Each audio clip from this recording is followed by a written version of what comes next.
అంతరాయ తిమిరోపశాంతయే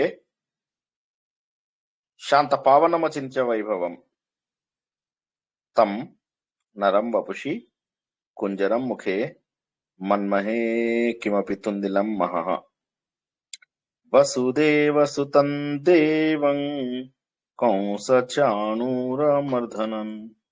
దేవకీ పరమానందం కృష్ణం వందే జగద్గురుం శ్రీకృష్ణం వందే జగద్గురుం. భగవద్బంధువులకు, ఆత్మస్వరూపులకు, సత్యాన్వేషులకు స్వాగతం, సుస్వాగతం. నిన్న భగవద్గీతలో తెలుసుకున్నాం, ఎన్నో విషయాలు తెలుసుకున్నాం. భగవంతుడు రూపంతోని, రూపం లేకుండా, అంటే అనేక రూపాలతోని, విశ్వరూపంలోను ఇలా ఎలా అయినా కూడా భగవంతుని చూడొచ్చు అన్న విషయాన్ని తెలుసుకున్నాం. భగవంతుడి యొక్క తత్వం తెలుసుకున్నటువంటి వ్యక్తి పరిశుద్ధుడవుతాడు. ఎప్పుడైతే అతడు పరిశుద్ధుడవుతాడో అతడు భగవంతుడికి అత్యంత ఆత్మీయుడుగా ఉంటాడు. అంటే ప్రకృతి శక్తులతో మనం గనక సమన్వయం చేసినట్లయితే ఈ ప్రపంచం అంతా కూడా ఒక ఉల్లంఘించలేనటువంటి శాసనం కింద ఉన్నది అన్న విషయం మనందరికీ తెలుసు. కాబట్టి ఈ శాసనాన్ని ఎలాగో ఉల్లంఘించలేం. కాబట్టి దానికి అనుగుణంగా నడుచుకోవడమే మన మార్గం. అయితే భగవంతుడు ఏం చేస్తాడంటే దీనికి తన ఒక డిక్టేటర్ లాగా కాకుండా మనం చేసినటువంటి పనులకు ఆ ఫలితాలే అందిస్తూ ఉంటాడు భగవంతుడు. అందువల్ల ఏమవుతుంది, ప్రతి నామం వెనుక ఒక కథ ఉంది. భగవంతుడి యొక్క లక్షణాల ద్వారా భగవంతుని మనం తెలుసుకుంటాం. భగవంతుని మనం తెలుసుకునేది కేవలం ఆయన లక్షణాల ద్వారానే. ఎందుకంటే భగవంతుని పూర్తిగా తెలుసుకోవడం అనేది మనం ఎన్నోసార్లు అనుకున్నాం చాలా కష్టము అని చెప్పేసి. 1000 సహస్రనామాలు ఇందులో నేర్చుకుంటున్నాం, ఇంకో 1000 సహస్రనామాలు లలితాలో నేర్చుకున్నాం, ఇంకో 1000 సహస్రనామాలు శివుడు ఉన్నాయి. ఇలాగ ఎన్నో సహస్రనామాలు ఉన్నాయి. అంటే ప్రతి చోట కూడా భగవంతుడి గురించే చెప్తాయి. ఇవన్నీ కూడా చెప్పేది భగవంతుడి గురించే. వేదాలు కూడా చెప్పేది భగవంతుడి గురించే. వేదాలని పుట్టించింది, వేదాల ద్వారా తెలుసుకోబడేది, వేదాల యొక్క అసలు స్వరూపము ఇవన్నీ కూడా భగవంతుడే అన్న విషయాన్ని మనం చాలాసార్లు చెప్పుకున్నాం. అంటే భగవంతుడే మనందరికీ కూడా వ్యూహ రూపంలో, చతుర్ముఖ వ్యూహంలో ఏదైతే చతుర్వ్యూహాలు అని చెప్పేసి అనుకున్నామో ఆ వ్యూహం లోపల మన శరీరానికి, మన జడ శరీరానికి, చైతన్య శరీరానికి కూడా కావలసినటువంటి వస్తువులన్నీ కూడా అందజేశాడు. చేసి వాసుదేవుని రూపంలో ఆ చైతన్యం ఏదైతే మనం చెప్పుకుంటున్నామో అది వాసుదేవుడు. ప్రద్యుమ్నుడు, అనిరుద్ధుడు ఇలా ఏవైతే మనం పేర్లు అని చెప్పుకున్నామో, పేర్లు ఎందుకు చెప్పుకోవాల్సి వచ్చింది అంటే సులభంగా గుర్తించడానికి వీలవుతుంది అన్న విషయం అంతే. లేకపోతే ఎలా చెప్తాం? ఎవరో ఒక వ్యక్తికి అందరికి పేర్లు ఉండాల్సిన అవసరం లేదు. నేను అందరి మొహము గుర్తుపడతాను అనుకోండి, పేర్లు చెప్పాల్సిన అవసరం లేదా? ఉంది. కాబట్టి వారి వారి లక్షణాల ద్వారా మనం వాళ్ళ పేర్లు చెప్తే గుర్తించడం ఈజీ. అదే విధంగా భగవంతుడు ఒక్కొక్క పని చేస్తున్నప్పుడు ఒక్కొక్క పేరు పెట్టుకుని పిలుస్తాం అంతే. సో అదే భగవంతుడికి మనం పేర్లు పెట్టి పిలుస్తున్నాం ఆయన చేసేటటువంటి పనుల వల్ల. అయితే ఆయన చేసే పనులన్నింటినీ డైరెక్ట్ గా సమ్మరీ చేసేవయ్యా అంటే మూడిట్లలో సమ్మరైజ్ చేస్తాం. ఏంటి? God is omni present, omniscient, omnipotent. అన్ని రకాల శక్తిని కలిగి ఉన్నటువంటి వాడు, అన్ని విషయాలను తెలుసుకున్నవాడు, సర్వత్రా వ్యాపించి ఉన్నవాడు. ఈ 3 మాటలంటే భగవంతుడి గురించి ప్రతి ఒక్కటి తెలిసిపోయినట్టే. అటువంటప్పుడు ఇవి సహస్రనామాలు ఎందుకు అవసరం? ఎవరైనా చెప్పండి. ఆ 3 గనక, ఆ 3 ఇప్పుడు నేను చెప్పిన ఈ 3 తప్ప ఇంకేమీ లేదు భగవంతుడు అంటే. మరి ఎందుకు మనం ఇవన్నీ నేర్చుకుంటున్నాం? ఎవరైనా చెప్పగలరా? ప్రయత్నం చేయగలరా? కృష్ణ సార్, మిస్ అయ్యాను ప్రవచనాలు 10 days హెల్త్ కొంచెం ప్రాబ్లం. Sure, no problem. ఎవరైనా చెప్పగలరా ఎందుకు మనకి సహస్రనామాలు ఎందుకు అవసరం? మూడు గుణాల వల్ల రకరకాలుగా ప్రవర్తిస్తున్నాం సార్. అంటే ఈ వివిధ నామాలు తెలుసుకోవడం వల్ల ఆయనని మనం అతను అన్ని చోట్ల సర్వత్రా వ్యాపి ఉన్నాడు అన్నది ప్రూవ్ చేయడానికి వివిధ నామాలు మనం స్మరణ చేస్తుంటాం. విష్ణు సహస్రనామం ఆయన యొక్క నామాల ద్వారా అంతా ఆయనే ఆయన మీద ప్రేమ పెరగడానికి లీలలు అంటే మిగతావి కూడా నామాల వల్ల మనకి కీర్తించినట్టు అవుతుంది కదా. కరెక్ట్. అంటే సింపుల్ గా ఒక శశి కుమార్ గారు చెప్పండి. జీవకోటిలో ఉండే నామరూపాలు అన్ని ఆయనదే అని చెప్పడానికి, అన్ని జీవుల్లో ఉండేది భగవంతుడు కనుక ఆ నామాలను అనేక నామాలు కూడా ఉంటాయి. ఓకే, ఇంకా ఆ నామాలు హరిహోం నా సార్ నామాలు చదవడం వల్ల ఒక్కొక్క శ్లోకము ఒక్కొక్క మంత్రం లాగా మన ఆర్గాన్స్ అన్ని ప్యూరిఫై అయ్యి జబ్బుల నివారణకు కూడా ఆ మంత్రంలో శక్తి అవన్నీ ఉన్నాయని అవి తిరగడం స్పష్టంగా పలకడం వల్ల హెల్త్ పూర్తిగా బాగుంటదని ఒకసారి ఏంటి చాలా మందికి అడిగారు అలా సార్ ఒకసారి చెప్పరా? జై జరిగింది. శ్రీకృష్ణ. అవుతుంది కదా సార్ ఆయన నామాల వల్ల. నామాలు జపించడం వల్ల అటువంటి మనకి అప్పుడు ప్రేమ వస్తుంది అప్పుడు భగవంతుని మీద మనకి. మన పిల్లల్ని మనం ఎలా అయితే ప్రేమగా ఇచ్చేసుకుంటామో ఈ నామాల వల్ల ఈ కీర్తనల వల్ల మనకి భగవంతుని విశ్వాసము ప్రేమ కూడా పెరుగుతాయి. ఆ మనం నామాలు మన ఇంట్లో జపించడం వల్ల వైబ్రేషన్స్ ఇంట్లో అంతా కూడా వైబ్రేషన్స్ కూడా వస్తాయి సార్. అన్నిటి నమస్కారం వల్ల అండి. అన్ని వాటికన్నా వెయిట్ అయింది విష్ణు సహస్రనామము అని తెలుసు. ఇంకా భగవంతుడి లక్షణాలు ఆ నామాలలో ఉంటాయి. అవి తెలుసుకున్న మనము ఆ లక్షణాలను అవలంబించుకుని భగవంతుడిగా మారడానికి మనకి ఇవి ఉపయోగపడతాయి. Very good. ఇప్పుడు చాలా బాగా మనం చెప్తున్నారు. నమస్కారం అండి.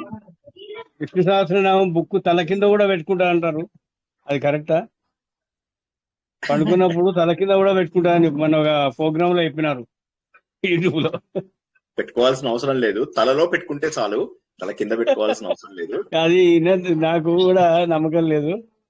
మనం నేర్చుకొని మనసారా చేస్తే మన మనశ్శాంతి కూడా వస్తుంది, బలం వస్తుంది, మన ఆయుర్దం పెరుగుతుంది, ఆయురారోగ్యం వస్తుంది, ఐశ్వర్యం వస్తుంది అని అంటారు. ఉషా గారు. మన మైండ్ అనేది వైబ్రేషన్ బాగుంటుంది. ఓకే ఓకే ఉషా గారు. అది మన నమస్కారం అండి. నమస్తే మేడం. 1000 నామాలు స్తుతించడం వల్ల మన కాన్సన్ట్రేషన్ పెరుగుతుంది. రెండోది మన బాడీలో ఉన్న షట్చక్రాలు యాక్టివేట్ అవుతాయి. ఓకే సో ఆయన సహస్రనామాలు సేవిస్తామంటే ఆయన యొక్క శక్తిని ఆయన యొక్క కీర్తిని తెలుసుకోవటమా సార్ అనుకుంటున్నాను. పర్లేదు, తప్పేం లేదు, అందరూ కరెక్టే చెప్తున్నారు, ఏం తప్పులు చెప్పట్లేదు. అయితే నేను అడిగిన ప్రశ్నకి కొంతమంది కరెక్ట్ ఆన్సర్ చెప్పారు. నేను అడిగింది ఏంటంటే భగవంతుడు అంటే 3 లక్షణాలలో మనం సమ్మరీగా చెప్పుకుంటాం. సమ్మరీ ఏంటి? భగవంతుడు సర్వవ్యాపకుడు అనేది ఒకటి, నంబర్ 1. నంబర్ 2 భగవంతుడు సర్వశక్తిమంతుడు. ఓకే. 3 సర్వజ్ఞుడు. సర్వజ్ఞుడు అంటే అన్ని తెలిసినవాడు. ఈ 3 తప్ప ఈ 1000 నామాలు గాని, శివుడి 1000 నామాలు గాని, లలితా సహస్రంలో ఉన్న 1000 నామాలు గాని, ఇంకేమైనా నామాలు గాని తెలియజేస్తాయా? ఇంతకంటే ఎక్కువ విషయాన్ని తెలియజేస్తాయా? ఈ 3 కంటే ఎక్కువ విషయాలను తెలియజేస్తాయా? తెలియజేస్తాయండి, తెలియజేస్తాయి. ఫస్ట్ చెప్పండి. నామంలోనే విశ్వం అంతా అనేది అంత విశ్వం అంతా ఒక అవును నామంలోనే అంతా ఇది ఉన్నది అనిపిస్తుంది. కాదు కాదు నేను అనేది కదా కాదు కాదు నేను అనేది అన్నిటి అర్థం ఈ మూడిట్లనే ఉంది సార్.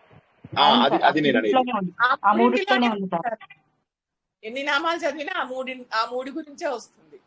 అది అది అది అది బాధ. అది అసలు నేను చెప్పే ఉద్దేశం అంతా కూడా ఏంటంటే ఇప్పుడు విష్ణు సహస్రనామంలో ఆ 3 ఉన్నాయి. అయితే ఇప్పుడు రజనీ గారు చెప్పినట్టుగాను, తర్వాత గోవిందలూరు మేడం చెప్పినట్టుగాను, సుధా మేడం ఇవన్నీ ఏంటంటే మన అందరూ చాలా బాగా చెప్పారు. యాక్చువల్ గా ఇవన్నీ ఎందుకు మనకు అంటే మనం చదివితే మనకేదో ఫలితం వస్తుంది, మన పిల్లలు బాగుంటారు, తర్వాత నాకు బస్ లోపల కరెక్ట్ సీట్ దొరుకుతుంది, రైలు లోపల పడుకునేటప్పుడు కరెక్ట్ బెర్త్ దొరుకుతుంది, తర్వాత నాకు ఆలయంకి వెళ్ళినప్పుడు లైన్ లో దేవుడు దర్శనం కరెక్ట్ గా అవుతుంది. అట్లా ఇలాంటి కామ్య కర్మల కోసము కాదు. విష్ణు సహస్రనామము జనరల్ గా ఏంటంటే భగవంతుడు ఎవరు అంటే ఏమి చేస్తే నా కష్టాలన్నీ పోతాయి. భగవంతుడు మొదట్లో ఏమన్నాడు? ఏమి చదివితే ధర్మరాజు అడిగాడు, ఏం చదివితే, ఏం అర్చన చేస్తే, ఏది ధ్యానం చేస్తే, ఏది అంటే మనోవాక్కాయాల ద్వారా ఏమి చేస్తే ఒక వ్యక్తి మోక్షం పొందుతాడు అంటే ఇది అర్థం చేసుకునేటటువంటిది. ముందు మనస్సుతోటి, తర్వాత వాక్కుతోటి, ముందు వాక్కుతోటి, తర్వాత కాయం అంటే అర్చన ద్వారా. మనం మొట్టమొదట్లో ఫస్ట్ శ్లోకంలోనే తెలుసుకున్నాం. స్తోంతం కంకం అర్చంత తెలుసుకున్నది. కోధర్మ సర్వధర్మానం భవతః పరమోమతః కింజపన్ ముచ్చతే జంతుర్ జన్మ సంసార బంధనాత్ అని చెప్పి మనం అప్పుడు చదువుకున్నాం కదా. అందులోపల మనం ఏం తెలుసుకున్నామంటే భగవంతుడిని తెలుసుకోవాలంటే మనం ఏం చేయాలి? మన ఈ మానవ జీవితంలో ఉన్నటువంటి కష్టాలన్నీ తొలగిపోతాయి. ఎలాగా కష్టాలన్నీ తొలగిపోతాయి అంటే మీరు 10 సార్లు విష్ణు సహస్రనామం చదివితే మీ అబ్బాయికి సీట్ వస్తుంది, 15 సార్లు చదివితే మీ కూతురికి పెళ్ళవుతుంది అనేవి కానే కాదు. లాస్ట్ లోపల ఫలశ్రుతి ఏదైతే ఉందో ఆ ఫలశ్రుతిని వదిలేయండి. అందుకే నేను అంతకు ముందు కూడా ఫలశ్రుతి చెప్పలేదు. ఫలశ్రుతిని ఫస్ట్ పక్కకు పెట్టేసేయండి. ఎందుకోసం అంటే మొదట్లో కోరికల కోసం చేసినప్పటికీ కూడా మళ్ళీ నారాయణీయమే ఎందుకు చెప్తున్నాము అంటే ఒక మనిషిలో వచ్చినటువంటి మార్పును గుర్తించి దానికి తగ్గట్టుగా మనం కూడా అన్వేషణ చేస్తే ఆనందం వేస్తుంది. మీ అందరికీ తెలిసిన, ఇంతకు ముందు నేను ఒక 30 సార్లు చెప్పాను సోక్రటీస్ కథ. ఆ సోక్రటీస్ కథ లోపల ఆయన జ్ఞాని, ఎప్పుడు చదువుతూనే ఉండేవాడు. ఎప్పుడు ఇది ఆయన పూర్తిగా ఆత్మజ్ఞానం తెలిసింది. నేను ఎప్పటి సంగతి చెప్తున్నాను? 3000 సంవత్సరాల కిందది. ఈ 2000 years బ్యాక్ అప్పటి సంగతులు. అప్పట్లోనే ఈయన సోక్రటీస్, అరిస్టాటిల్ యొక్క శిష్యుడు ఈయన. ఆయన ఏం చేశాడంటే ఆయనకు అప్పటికే ఆత్మజ్ఞానం ఉంది. ఆయన శిష్యులందరూ వచ్చి మీరు చెప్పినటువంటి మాటల వల్ల ఇక్కడ రాజులు వాళ్ళు వీళ్ళు కోపగించుకున్నారు మిమ్మల్ని, మీరు జస్ట్ సారీ చెప్పండి చాలు. ఐఎమ్ సారీ అంటే అలా కాదు, పెద్దగా సారీ చెప్పండి, సారీ అన్నాడు. ఏ సినిమాలో అన్నాడు? కరెక్ట్. ఈ మధ్య రాధిక గారు కరెక్ట్ ఆన్సర్ చెప్తున్నారు. అనురాధ గారు ఏమైందో మరి, ఆవిడ ఓడిపోతున్నారు లేదా సిగ్గుపడుతున్నారు తెలియదు, కానీ ఎక్కువ జవాబులు మీరే చెప్తున్నారు. ఇది సినిమా జవాబులు. ఓకే, నాతో ఈక్వల్ గా కాంపిటీషన్ కొద్దిమంది ఉన్నారని నాకు సంతోషం అప్పుడప్పుడు. సో అయితే సారీ చెప్పండి గురువు గారు, మీరు ఒక్కసారి చెప్తే సరిపోతుంది అంటారు అనమాట. ఒక్కసారి చెప్తే సరిపోతుంది అని అంటారు. లేదు నేను అంటే మరి చనిపోతానంటే ఎవరు చనిపోతారు? నేను ఆత్మస్వరూపుడిని. గురువు గారు ఇదంతా మీకు ఎలా తెలిసింది అంటే ఆయన నవ్వుతాడనమాట.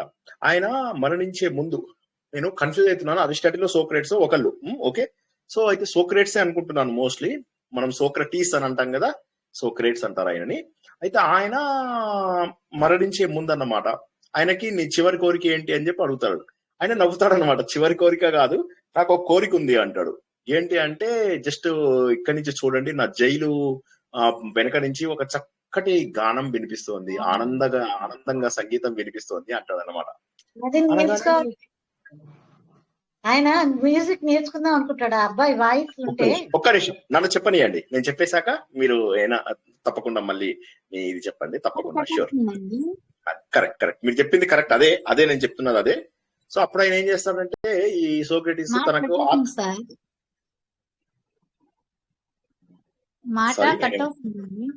ఏం లేదండి, బాగానే వినిపిస్తుంది. ఏం కట్ అవ్వట్లేదు. వినిపిస్తుంది సార్, బానే ఉంది సార్. ఓకే, సో అయితే ఈయన ఏంటంటే బయట నుంచి గానం వినిపిస్తూ ఉంటుంది. సరే, ఇంకొక 4-5 గంటల లోపల ఈయనని ఉరిదీయాలి. అంటే అదే రోజు సేమ్ డే ఈయనని ఉరిదీయడం కాదు, మరణ శిక్ష, విషం ఇచ్చి చంపేయాలి ఆయనని బేసికల్ గా. సరే, క్యాపిటల్ పనిష్మెంట్ అంటారు కదా. అప్పుడు ఆయనని నీకు ఇప్పుడున్న ఇంకా ఏదో ఒక కోరిక, ఈయన ఎంత చెప్పినా ఈయన శిష్యులు వాళ్ళు వీళ్ళు వచ్చి చెప్తారు ఈయనకి, గురువు గారు మీరు మారండి, వాళ్ళకి ఒక్కసారి సారీ చెప్పండి, చిన్న సారీ గాని పెద్ద సారీ గాని అంటే ఈయన చెప్పడు. చెప్పకపోతే అప్పుడు ఇక వాళ్ళందరూ వదిలేస్తారు. గురువు గారు మరి మిమ్మల్ని ఏం చేయాలి, మిమ్మల్ని పాతి పెట్టాలా లేకపోతే కాల్చాలా, మిమ్మల్ని ఏం చేయాలి అంటారు. అంటే ముందు నన్ను పట్టుకో చూద్దామంటాడు. అంటే నేను ఆత్మస్వరూపుడని ఆయనకు అప్పుడే తెలుసు, నాకు చావు లేదు అన్న సంగతి ఆయనకు అప్పుడే తెలుసు. అప్పుడు ఆయన ఏమైతుంది, తన జైల్లోంచి ఒక పాట వినిపిస్తుంది బయట. వినిపిగానే చాలా సంతోషపడతాడు అనమాట.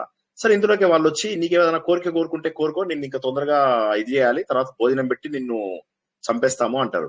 అప్పుడు ఆయన అంటాడు అనమాట, బయట ఎవరో పాట పాడుతున్నారు కదా, చక్కటి ఇది ఉంది, ఆ ఇన్స్ట్రుమెంట్ నాకు తెలియదు అదేమి ఇన్స్ట్రుమెంటో, ఒక్కసారి అతన్ని లోపలికి పిలుస్తారా అంటారు.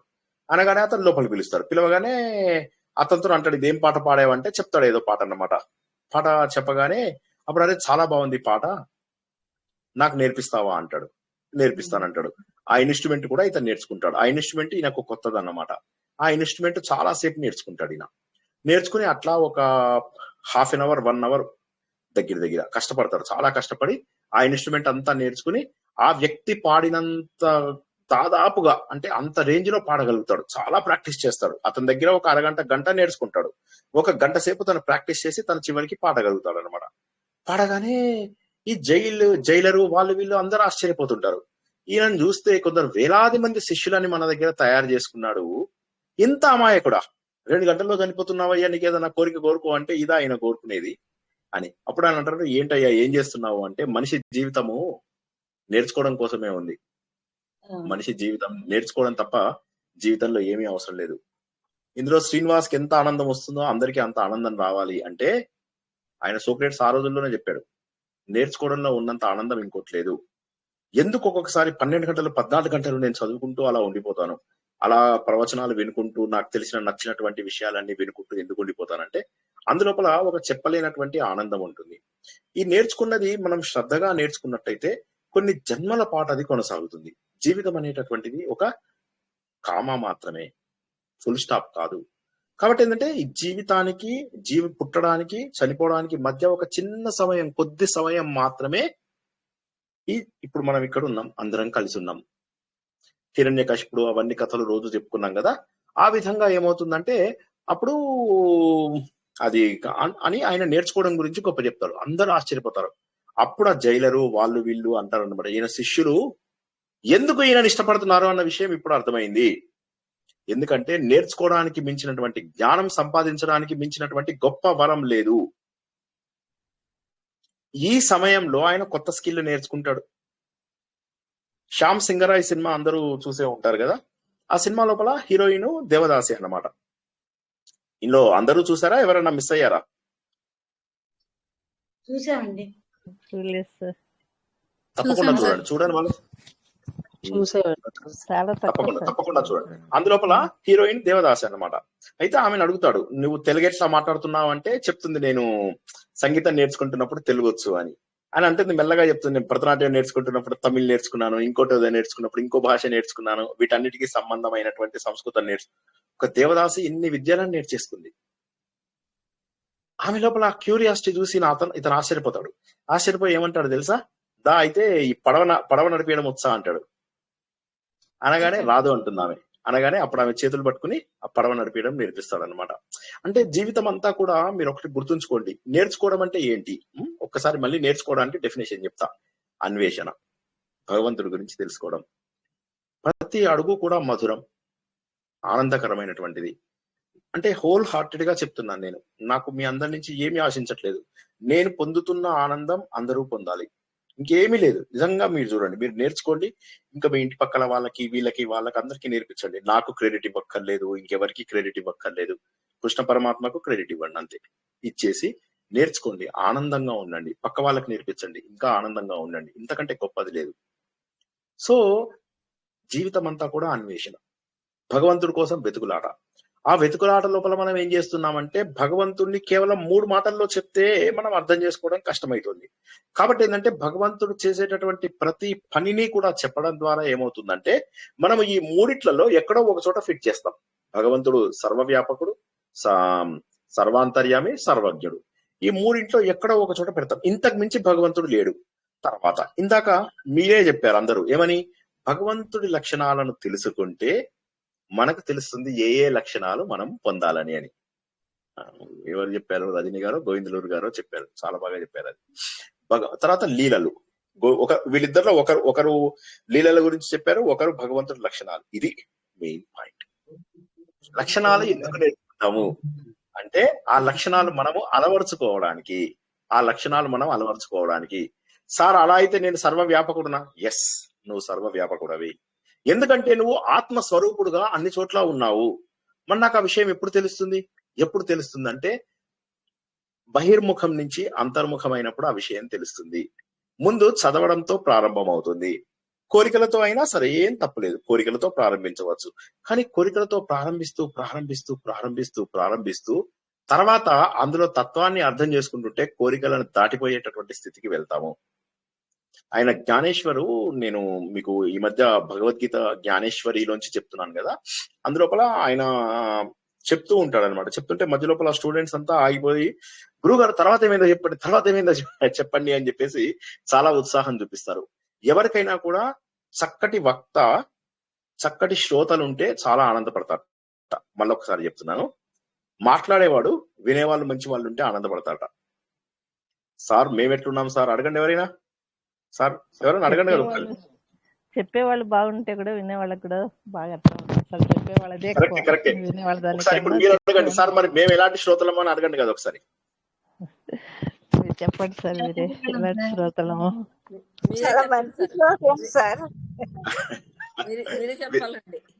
మీరు చెప్పారు. నాకు మళ్ళీ ఆ సన్ ఆఫ్ సత్యమూర్తి ఆయన బ్రహ్మానందం జోకే జ్ఞాపకం వస్తే, ఊరుకో అయ్యా, మొదటిసారి చెప్పినప్పుడే సగం వింటాను, ఇక రెండోసారి కూడా వినాలా సో కాబట్టి అంటే ఇది ఒక పరమానంద శ్రోతలం అండి. మేము పరమానంద శ్రోతలం అండి. అయ్యయ్యో. సో ఒక అలౌకికమైనటువంటి ఆనందం వస్తుంది. అంటే భగవంతుడి గురించి ఎంత అద్భుతంగా చెప్తున్నాడు భగవంతుడు. ఈ విశ్వ రాజ్యాంగాన్నంతా నడిపించేవాడు. ప్రపంచంలో ఉన్న కాన్స్టిట్యూషన్, మనం ఒక దేశాన్ని ఒక రాజ్యాంగంతో ఎలా నడిపిస్తున్నామో భగవంతుడు ప్రపంచాన్నంతా ఒక రాజ్యాంగంగా. ఒక్కసారి ఊరికే ఏం చేయక్కర్లేదు. మనం ఇంతకు ముందు తెలుసుకున్న 2 శ్లోకాలలో అది చెప్తున్నా నేను ఇప్పుడు సమ్మరీ అంతే. నేను ఏవో డీవియేట్ అవ్వలేదు, ఒక్క పాయింట్ కూడా డీవియేషన్ లేదు. కళ్ళు మూసుకోండి, ఆలోచిస్తూ ఉండండి ఒకసారి. ఎక్కడి నుంచి వచ్చింది ప్రపంచంలో ఇంత క్రమశిక్షణ? ఎక్కడి నుంచి వచ్చింది? ప్రతిదీ ఇంత అద్భుతంగా ఉంది. నేను మీకు యంగ్ షెల్డన్ అని ఒక టీవీ సీరియల్లో జరిగింది చెప్పాను. వాళ్ళ అమ్మ ఒక ట్రూ క్రిస్టియన్ అన్నమాట. అయితే ఆమె ఏంటంటే ఒక అమ్మాయి మీద ఒక చిన్న అత్యాచారం జరిగితే ఆమె చచ్చిపోతుంది అనమాట. అమ్మాయి చచ్చిపోతే ఈమెమో రోజు చర్చికి వెళ్తూ ఉంటుంది. వెళ్తూ ఆమె బాధపడుతుంది అనమాట. ఎందుకు దేవుడు కాపాడలేదు? దేవుడు అనేవాడు ఉన్నాడు కదా. ఇక్కడ మతం వదిలేయండి, మతంతో మనకు సంబంధం లేదు, జస్ట్ దేవుడి గురించి మాత్రమే మనం మాట్లాడుకుంటున్నాం. సో ఆమె అనుకుంటుంది దేవుడు ఉన్నాడు కదా, మరి ఎందుకు ఈ అమ్మాయి బతకలేదు? సో చాలా బాధపడుతూ ఉంటుంది అనమాట. ఎందువల్ల దేవుడు బతికించలేకపోయాడు అంటే దేవుడు అనేవాడు లేడా నిజంగా అని చెప్పి ఆమె ప్రతిరోజు పిల్లలు కూడా ఇంట్లోపల చిన్న తప్పు చేసినా కూడా చాలా క్రమశిక్షణగా పెంచుతూ ఉంటుంది దేవుళ్ళ గురించి. అన్నం తినేటప్పుడు ప్రార్థన చేయడం లాంటివి ప్రతిదీ. అలాంటిది ఆమె కొన్నాళ్ల పాటు దేవుణ్ణి నమ్మకుండా ఉంటుంది. అయితే చిన్న పిల్లాడు ఎవరైతే ఆమె పిల్లాడు ఉంటాడో షెల్డన్, అతను అంటాడన్నమాట ఒకరోజు. తల్లి చాలా బాధపడుతూ ఉంటుంది, పిల్లాడికి గుర్తిస్తాడు. ఈ పిల్లాడు చిన్నప్పటి నుంచి వాడు చాలా హైఫై అనమాట. వాడు 13-14 ఏళ్ళకే వాడు చాలా చోట్ల గెస్ట్ లెక్చర్ గా అయిపోతాడు. కొన్ని యూనివర్సిటీస్ కి వాడు గెస్ట్ లెక్చర్ గా వెళ్ళిపోతాడు. చాలా విజికిడ్ అన్నమాట, చాలా తెలివైన పిల్లాడు. సో వాడు చిన్నప్పుడే వాళ్ళ అమ్మని ఇట్లా బాధపడుతుంటే చూసి, అమ్మ ఎందుకమ్మా ఒక చిన్న మాటకి ఇంత బాధపడుతున్నావు నువ్వు? అతను పిల్లాడు అసలు నమ్మడు. ఈ పిల్లాడు వస్తున్నాడంటే చర్చిలో ఫాదర్ భయపడుతూ ఉంటాడు, ఎందుకంటే ఇతను అన్ని లాజికల్ క్వశ్చన్స్ వేస్తూ ఉంటాడు. అండ్ చర్చ్ లోపల ఎప్పుడు కూడా లాజికల్ క్వశ్చన్స్ వేసే వాళ్ళని ఎంకరేజ్ చేయరు. ఇప్పుడు మన హిందూ ధర్మంలో అయినా లాజికల్ గా చాలా విషయాలకు జవాబు ఉంటుంది, కానీ వాళ్ళకి అంత లాజికల్ గా ఉండదు అన్నమాట. సో షెల్డన్ ఎప్పుడు వచ్చినా కూడా ఆ ఫాదర్ భయపడుతూ ఉంటాడు. అలాంటిది ఇతడు చిన్నపిల్లాడు అస్సలు దేవుణ్ణి నమ్మడు. వాళ్ళ అమ్మ కోసం మొహమాటం కొద్దీ నమ్ముతుంటాడు. కానీ వాళ్ళ అమ్మ దేవుణ్ణి నమ్మకుండా బాధపడడం చూసి అంటాడు, అమ్మ చంద్రుడు కొద్దిగా దగ్గరికి వస్తే ఏమవుతుంది? చంద్రుడు దూరం వెళ్ళిపోతే ఏమవుతుంది? కొద్దిగా దగ్గరికి వచ్చాడు అంటే నీళ్ళన్నీ పొంగిపోతాయి, భూమి మీద మొత్తం పొంగిపోతుంది, భూమి అంతా కూడా ప్రళయం వచ్చేస్తుంది. చంద్రుడు దూరం వెళ్ళిపోయాడు అనుకో, ఆకర్షణ శక్తి కోల్పోయి ఈ సౌర కుటుంబానికి తేడా వచ్చేసి భూమి అంతా కూడా ఒక దగ్గర అయిపోతుంది. మరి ఏ విధంగా అవి కరెక్ట్ డైరెక్షన్ లో అంతే డిస్టెన్స్ లో ఎలా వెళ్తుంది? మళ్ళీ అప్పుడప్పుడు చంద్రుడు పెరిజీ అపోజీ అంటారు, దాన్ని ఏమంటారు? భూమికి దగ్గర పాయింట్, భూమికి దూరం పాయింట్ అని. ఆ పాయింట్ లో కూడా తిరుగుతూ ఉంటాడు. అంటే చిన్న డీవియేషన్ ఉంటుంది, కానీ అంత డీవియేషన్ ఉన్నా కూడా మనందరికీ ఎందుకు ఇంపాక్ట్ రాదు? ఇన్ని నదులన్నీ వెళ్లి సముద్రంలో కలుస్తున్నా సముద్రం ఎందుకు పొంగడం లేదు? ఇలాంటివన్నీ కూడా ఒకసారి ఆలోచిస్తే మనకేమైతుందంటే, ఎందుకు అన్ని కూడా ఒక సిస్టమేటిక్ గా ఉన్నాయి? ఎందుకు చక్కగా ఋతువులు రావడం, చక్కగా పంటలు పండడం, భూమిలో విత్తనాలు వేయగానే పంటలు పండాలని వాళ్ళకి ఎలా తెలుసు? తల్లి కడుపు లోపల పిల్లవాళ్ళని స్కాన్ చేసినప్పుడు చూస్తే ఎంత ఆశ్చర్యం అనిపిస్తుంది. 3వ నెలలోనే మీరు పిల్లల్ని చూడొచ్చు తెలుసా? స్కానింగ్ లో ఎంత ఆశ్చర్యం వేస్తుంది. ఒక చిన్న తంబు కంటే చిన్న దాంట్లోపల ఒక వ్యక్తి ఉంటాడంటే అర్థం చేసుకోండి. అంటే ఇదంతా కూడా భగవంతుని గట్టిగా నమ్మాలని చెప్తున్నది. నేను మాటికి నేను మన ప్రవచనాలలో ఏం చెప్తానంటే, దేవుడు ఉన్నాడు అనేదాన్ని గట్టిగా నమ్మిన వాళ్ళ కోసమే మన ప్రవచనాలు. ఈ ప్రవచనాలన్నీ కూడా ఈ విశ్వ రాజ్యాంగాన్ని నడిపించేటటువంటి ఒక జగన్నాథుడు, ఒక విశ్వేశ్వరుడు అతను ఉన్నాడు. అతడిలో మనమందరము భాగంగా ఉన్నాము. కానీ ఆ విషయాన్ని తెలుసుకోవడం కోసమే సాధన అవసరము. ఒక్కసారి ఆపుతాను. ఇక్కడ ఏమైనా ప్రశ్నలు అడిగితే ఇవాళ శ్లోకంలోకి వెళ్ళిపోదాం. ఇప్పటి వరకు చెప్పుకున్న శ్లోకాల యొక్క చిన్న రూపాన్ని నేను చెప్పగలిగాను అంతే. నేను 13 శ్లోకాల వరకు ఉన్న సమ్మరీని చెప్పాను ఇప్పటి వరకు. ఒక్కసారి ఎవరికైనా అర్థం కాకపోతే చెప్తే నేను తర్వాత ఇవాళ శ్లోకంలోకి వెళ్ళిపోతాను. అర్థమైందా? అందరికీ అర్థమైందా?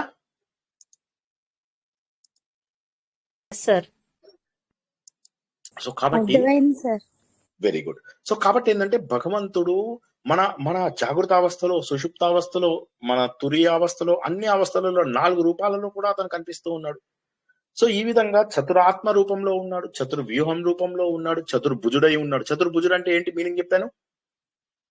చెప్పండి ఎవరైనా. 4 భుజాలు కలిగిన వాడు. నాలుగు దిక్కుల వ్యాపించను. అన్ని దిక్కులలో ఉన్నటువంటి వాడు అని మీనింగ్. కరెక్ట్.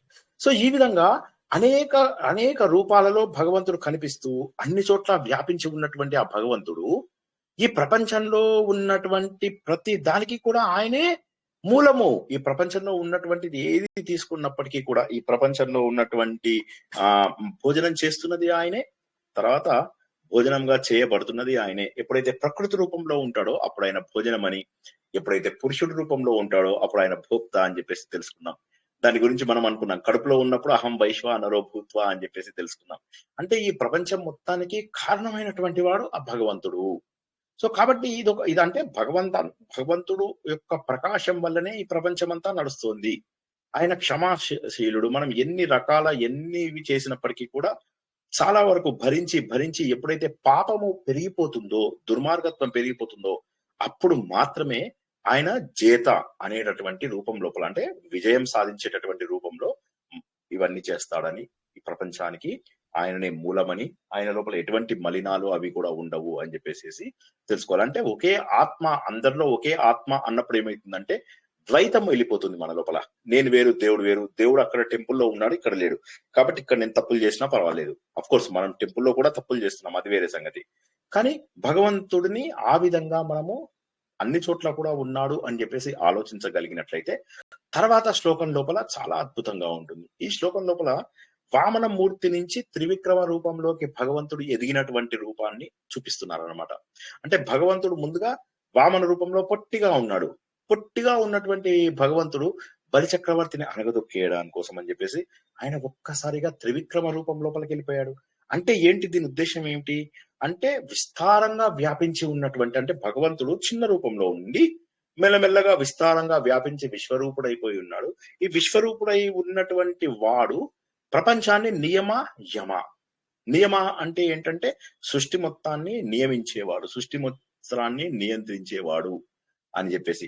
యమహ అంటే ఆయన అతీంద్రుడు, అంటే ఆయన నియమము యమము ఈ రెండు కూడా మనము ప్రాణాయామం లోపల మనము తెలుసుకున్నాము.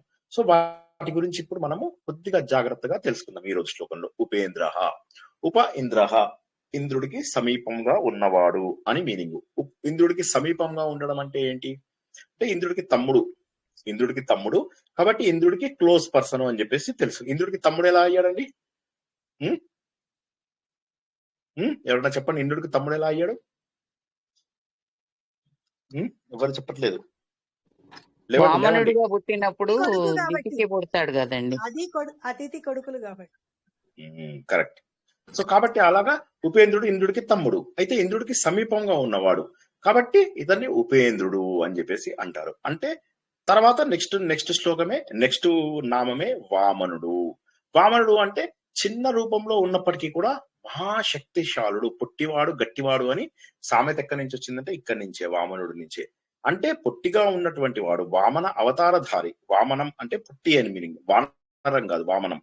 అందులోపల ఏమైంది, చిన్న రూపంలోనే ఒక గొప్ప చరిత్రను సృష్టించగలిగేటటువంటి మహానుభావుడు అన్నమాట ఈయన విష్ణుమూర్తి అని. ఇక్కడ మనం ఎవరైతే పరబ్రహ్మను తెలుసుకుంటున్నామో తర్వాత ప్రాంశు అంటే ఇందాక చెప్పుకుంటున్నట్టుగా గ్రేట్, టాల్, లార్జ్, హ్యూజ్, మీరు ఏ ఇంగ్లీష్ మీనింగ్ అయినా తీసుకోండి. అంటే అంతా కూడా ప్రపంచం అంతా కూడా వ్యాపించి ఉన్నటువంటి వాడు అన్నటువంటి మీనింగ్ అన్నమాట ప్రాంశు. అంటే పరమాత్మ తత్వం ఏదైతే ఉందో ఇది పూర్తి స్థాయి విస్తృతి అంతా కూడా వ్యాపించి ఉన్నటువంటి దాన్ని ప్రాంశు అని చెప్పేసి అంటాం అన్నమాట. సో ఇప్పుడు ఇవన్నీ కూడా వామనుడికి సంబంధించినవే. ఉపేంద్రుడు అన్నా కూడా వామనుడే, వామనః అన్నా కూడా వామనుడే. ప్రాంశు అంటే పెద్దవాడైపోయాడు, ఒక్కసారిగా పెద్దవాడైపోయాడు. ఎంత పెద్దవాడైపోయాడు ఆయన త్రివిక్రముడు రూపం లోపల పెరిగిపోయాడు. ఒక్కసారిగా అలా విశ్వరూపాన్ని చూపిస్తూ చూపిస్తూ చూపిస్తూ ఇంతింతై వటుటింతై అన్నట్టుగా అలా ఎదిగిపోయాడు. అది తర్వాత అమోఘ అంటే విఫలం కానటువంటి పని. అంటే తను ఏ పని చేసినా కూడా, ఏ పనైనా కావచ్చు అది ఏ పని చేసినప్పటికీ కూడా అది ఎప్పుడు కూడా విఫలం కాదు. విఫలం కాదు అంటే ఏంటి, ఆయన అది పాడైపోదు, ఆ పని ఎప్పుడు కూడా పాడైపోదు. ఆయన చేసినటువంటి ప్రతిదీ కూడా ఒక కారణంతో ఉన్నది. ఏదో టైం పాస్ కి చేసి ఏమొదినా ఏం చేసావు, వంట ఏం చేసావు అని ఉండదు. ఆయనకి చేసేటటువంటి ప్రతి పని వెనక ఒక కారణం ఉంటుంది. అది మన కర్మల రూపంలో కావచ్చు, ఈ సృష్టిని నడిపించడం రూపంలో కావచ్చు, ఎన్ని కోట్లాది విషయాలన్నీ కూడా ఒకే నియమాన్ని పాటించాలి అంటే ఒక గొప్ప శక్తి ఏదో ఉండి ఉండాలి. అది అమోఘ. ఇక శుచి అంటే శుభ్రమైనటువంటి వాడు. శుభ్రం ఎందుకు వస్తుంది? ఎవరైనా చెప్పగలరా? శుభ్రం అంటే దేవుడు ఎవ్రీడే స్నానం చేస్తాడు, అంతేనా? శుభ్రం అంటే ఎందుకు వచ్చింది ఇక్కడ? ఎవరైనా చెప్పగలరా? శుచి స్వచ్ఛత, శుద్ధం కలిగి ఉండటం సార్. స్వచ్ఛమైన శుద్ధమైన మనస్సు కలిగి ఉండడాన్ని ఇక్కడ శుభ్రత, అంతర్గత శుభ్రత రెండు సార్. భగవంతుడికి బాహ్య శుభ్రత కంటే అంతర్ శుభ్రత సార్. ఇంకా అంటే ఆయన అన్ని వికారాల నుంచి దూరంగా ఉన్నవాడు అని సార్. అది కరెక్ట్. అంటే భగవంతుడికి వికారాలు ఉండవు. పుట్టడము, పెరగడము, కర్మలు ఇవేవి కూడా ఉండవు అన్నమాట. ఇవన్నీ ఉండకపోవడం వల్ల భగవంతుడు ఎవరైతే ఉన్నాడో అతను శుచి. ఇప్పుడు మనకేమవుతుంది? మనం కర్మలని మోసుకొస్తూ ఉంటాం. కర్మలను మోసుకొచ్చినప్పుడు ఏమవుతుంది? వికారములకు గురి కావాలి. వికారం అంటే ఏంటి? అన్నం తిన్నాను, చాలా వికారంగా ఉంది, అది కాదు వికారం అంటే. వికారం అంటే మార్పు, సహజ స్థితికి మార్పు ఉండడము, పుట్టడము, కొద్ది రోజులు ఉండడము, ఉన్న తర్వాత పెరగడము, పెరిగిన తర్వాత వృద్ధి చెందడము, తర్వాత పెరిగిన తర్వాత మార్పు చెందడము, మార్పు చెందిన తర్వాత క్షీణించడము, క్షీణించిన తర్వాత మరణించడము. ఇటువంటివన్నీ కూడా భగవంతుల్లో లేవు. అది కాక భగవంతుడికి కర్మలు అంటవు అన్న విషయాన్ని మనము భగవద్గీతలో కూడా తెలుసుకున్నాం. కర్మలు అంటవు అంటే మీనింగ్ ఏంటి? కర్మలు అంటినట్టయితే ఇంకో జన్మెత్తాలి, కర్మ అంటితే ఇంకొక జన్మ ఎత్తాల్సి వస్తుంది. కానీ భగవంతుడికి కర్మలు ఇది ఉండదు. భగవంతుడి యొక్క జన్మ అనేటటువంటిది ఏదైతే ఉందో, ఇది చాలా సార్లు మీరంతా కూడా కన్ఫ్యూజ్ అవుతూ ఉంటారు. నేను ప్రతిసారి చెప్తూ ఉంటాను, ఒక మాట జాగ్రత్తగా వినుకోండి. ఏంటంటే భగవంతుడిది కారణ జన్మ, జన్మ మరణానికి అతీతంగా ఉంటాడు సార్. కరెక్ట్. జన్మ మరణానికి అతీతంగా ఉంటాడు. అంటే జన్మ ఉంటుంది, కానీ ఆ జన్మలో ఏంటంటే ప్రారంధం ఉండదు భగవంతుడికి. ప్రారంధం అంటే ఏంటి? ఏదో అనుభవించడానికి పుట్టలేదు దేవుడు. పూర్వ జన్మలో ఇది చెయ్యాలని మాత్రమే పుట్టాడు. అంటే ఒక కారణ జన్ముడు. కానీ మనమందరం ఏంటంటే ప్రారంధ జన్ములం. మనం ఎందుకో అనుభవించాలి. రుణానుబంధ రూపేణ పశుపత్ని సుతాలయ అంటారు. రుణం వల్లనే మనకు భర్త గాని, భార్య గాని, పిల్లలు గాని, ఫ్రెండ్స్ గాని, డబ్బు గాని, ఇవన్నీ కూడా మనకు ఏవో జన్మలలో ఉన్నటువంటి రుణం వల్ల మాత్రమే ఈ జన్మ లోపల అవన్నీ కూడా లభిస్తున్నాయి, లేకపోతే లభించవు. కానీ భగవంతుడికి ఇవన్నీ అవసరం లేదు. భగవంతుడికి ఎవరు బంధువులు లేరు. భగవంతుడు ఏకాకి. ఈ విషయాన్ని తెలుసుకున్నప్పుడు అయ్యో పాపం అని చెప్పి ఏడవద్దు మీరు. మన్మధుడు సినిమాలో ఆడాలందరూ పాపం నాగార్జున గురించి ఏడుస్తారు, అట్లా ఏడవద్దు. ఏకాకి అంటే ఇక్కడ మీనింగ్ ఏంటంటే భగవంతుడికి ఈ చుట్టాలు ఆ చుట్టాలు, వీరంటే మమకారం, వాళ్ళంటే మమకారం ఉండదు. ఒకవేళ అలాంటి మమకారమే ఉండుంటే అర్జునుడి యొక్క పిల్లలందరినీ కూడా బతికిచ్చేవాడు, ధర్మరాజు పిల్లల్ని బతికిచ్చేవాడు, ఎంతో మంది గొప్ప గొప్ప వీరులను బతికించేవాడు. ఇంకా చెప్పాలంటే ఆయన మరణానికి కూడా కారణమయ్యాడు. ఏమన్నాడు? వెళ్దాం పదయ్యా, ఇవాళ బాగుంది, యుద్ధం అంతా అయిపోయింది, చక్కగా మనం దుర్యోధనుని కూడా ఓడగొట్టాము, వెళ్ళి శిబిరంలో పడుకుందాం అన్నాడు. శిబిరంలో ఏం జరుగుతుందో తెలుసు శ్రీకృష్ణ పరమాత్మకి. ఆయన ఏం చేశాడు? ఈ చెట్టు కింద కూర్చుందాం అన్నాడు. ఇవాళ బాగుందయ్యా, ఈ చెట్టు ఏదో పెద్దగా ఉంది, కూర్చుందాం అంటే అలాగే కృష్ణ. అందరూ ఆయన ఏం చెప్తే అదే విన్నారు. అక్కడికి వెళ్ళిన తర్వాత ఊచకోత మొదలెట్టాడు అశ్వత్థామ.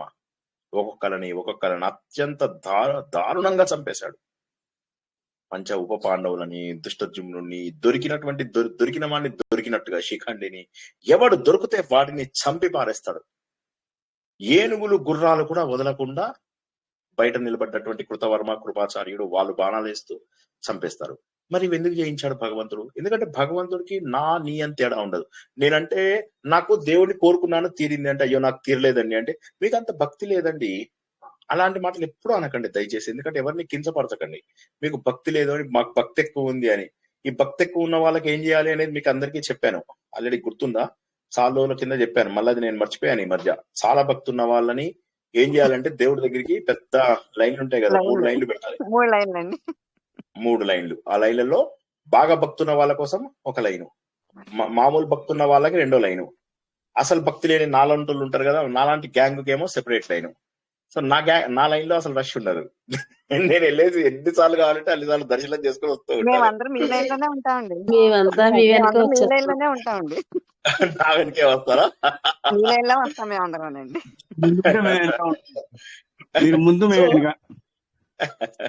సో ఆ విధంగా మరి భగవంతుడు భగవంతుడు చేసేటటువంటి పనులని ప్రశ్నించేటటువంటి అధికారం లేదు. తర్వాత ఇంకోటి ఏంటంటే చెప్పండి సార్, సారీ దీని గురించి చెప్పండి సార్, ఈ లైన్ల గురించి చెప్పండి సార్, మాకు తెలియదు, అంతమంది వినలేదండి. దేని గురించి? ఈ ముగ్గురు భక్తుల గురించా? అవునండి, అవునండి, అవునండి.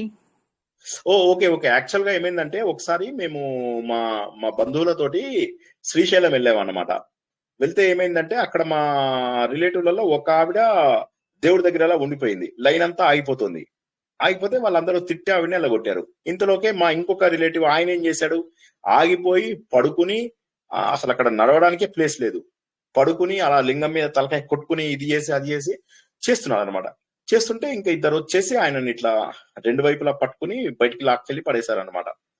అయితే ఆ తర్వాత వీళ్ళిద్దరు బయటకు వచ్చాక అంటున్నారు అనమాట, ఎక్కువ భక్తున్న వాళ్ళని దేవుడి దగ్గర ఎక్కువసేపు ఉండనివ్వాలి అని చెప్పేసి చెప్పారు. నాకు కూడా అది కరెక్ట్ అనిపించింది, ఆ లాజిక్ కరెక్ట్ అనిపించింది. ఇప్పుడు ఎక్కువ భక్తున్న వాళ్ళని దేవుడి దగ్గర ఎక్కువసేపు ఉండనియాలి, తక్కువ భక్తున్న వాళ్ళని తక్కువసేపు ఉండనియాలి, అంతే కదా. అందులో లాజిక్ కరెక్ట్ అనిపించలేదా మీకు? సుధారాణి గారు మీరు విన్నారు, ఇప్పుడు విన్నారు కదా, మీకు లాజిక్ కరెక్ట్ అనిపించిందా లేదా? ఎవరు లేని భక్తి లేనోడు రానికూడదు. ఒక్క నిమిషం సుధారాణి గారు, ఒక్క నిమిషం. భక్తి లేనోడు అసలు రానికూడదు సార్ దేవుడికి. అసలు సుధారాణి గారు చెప్పండి.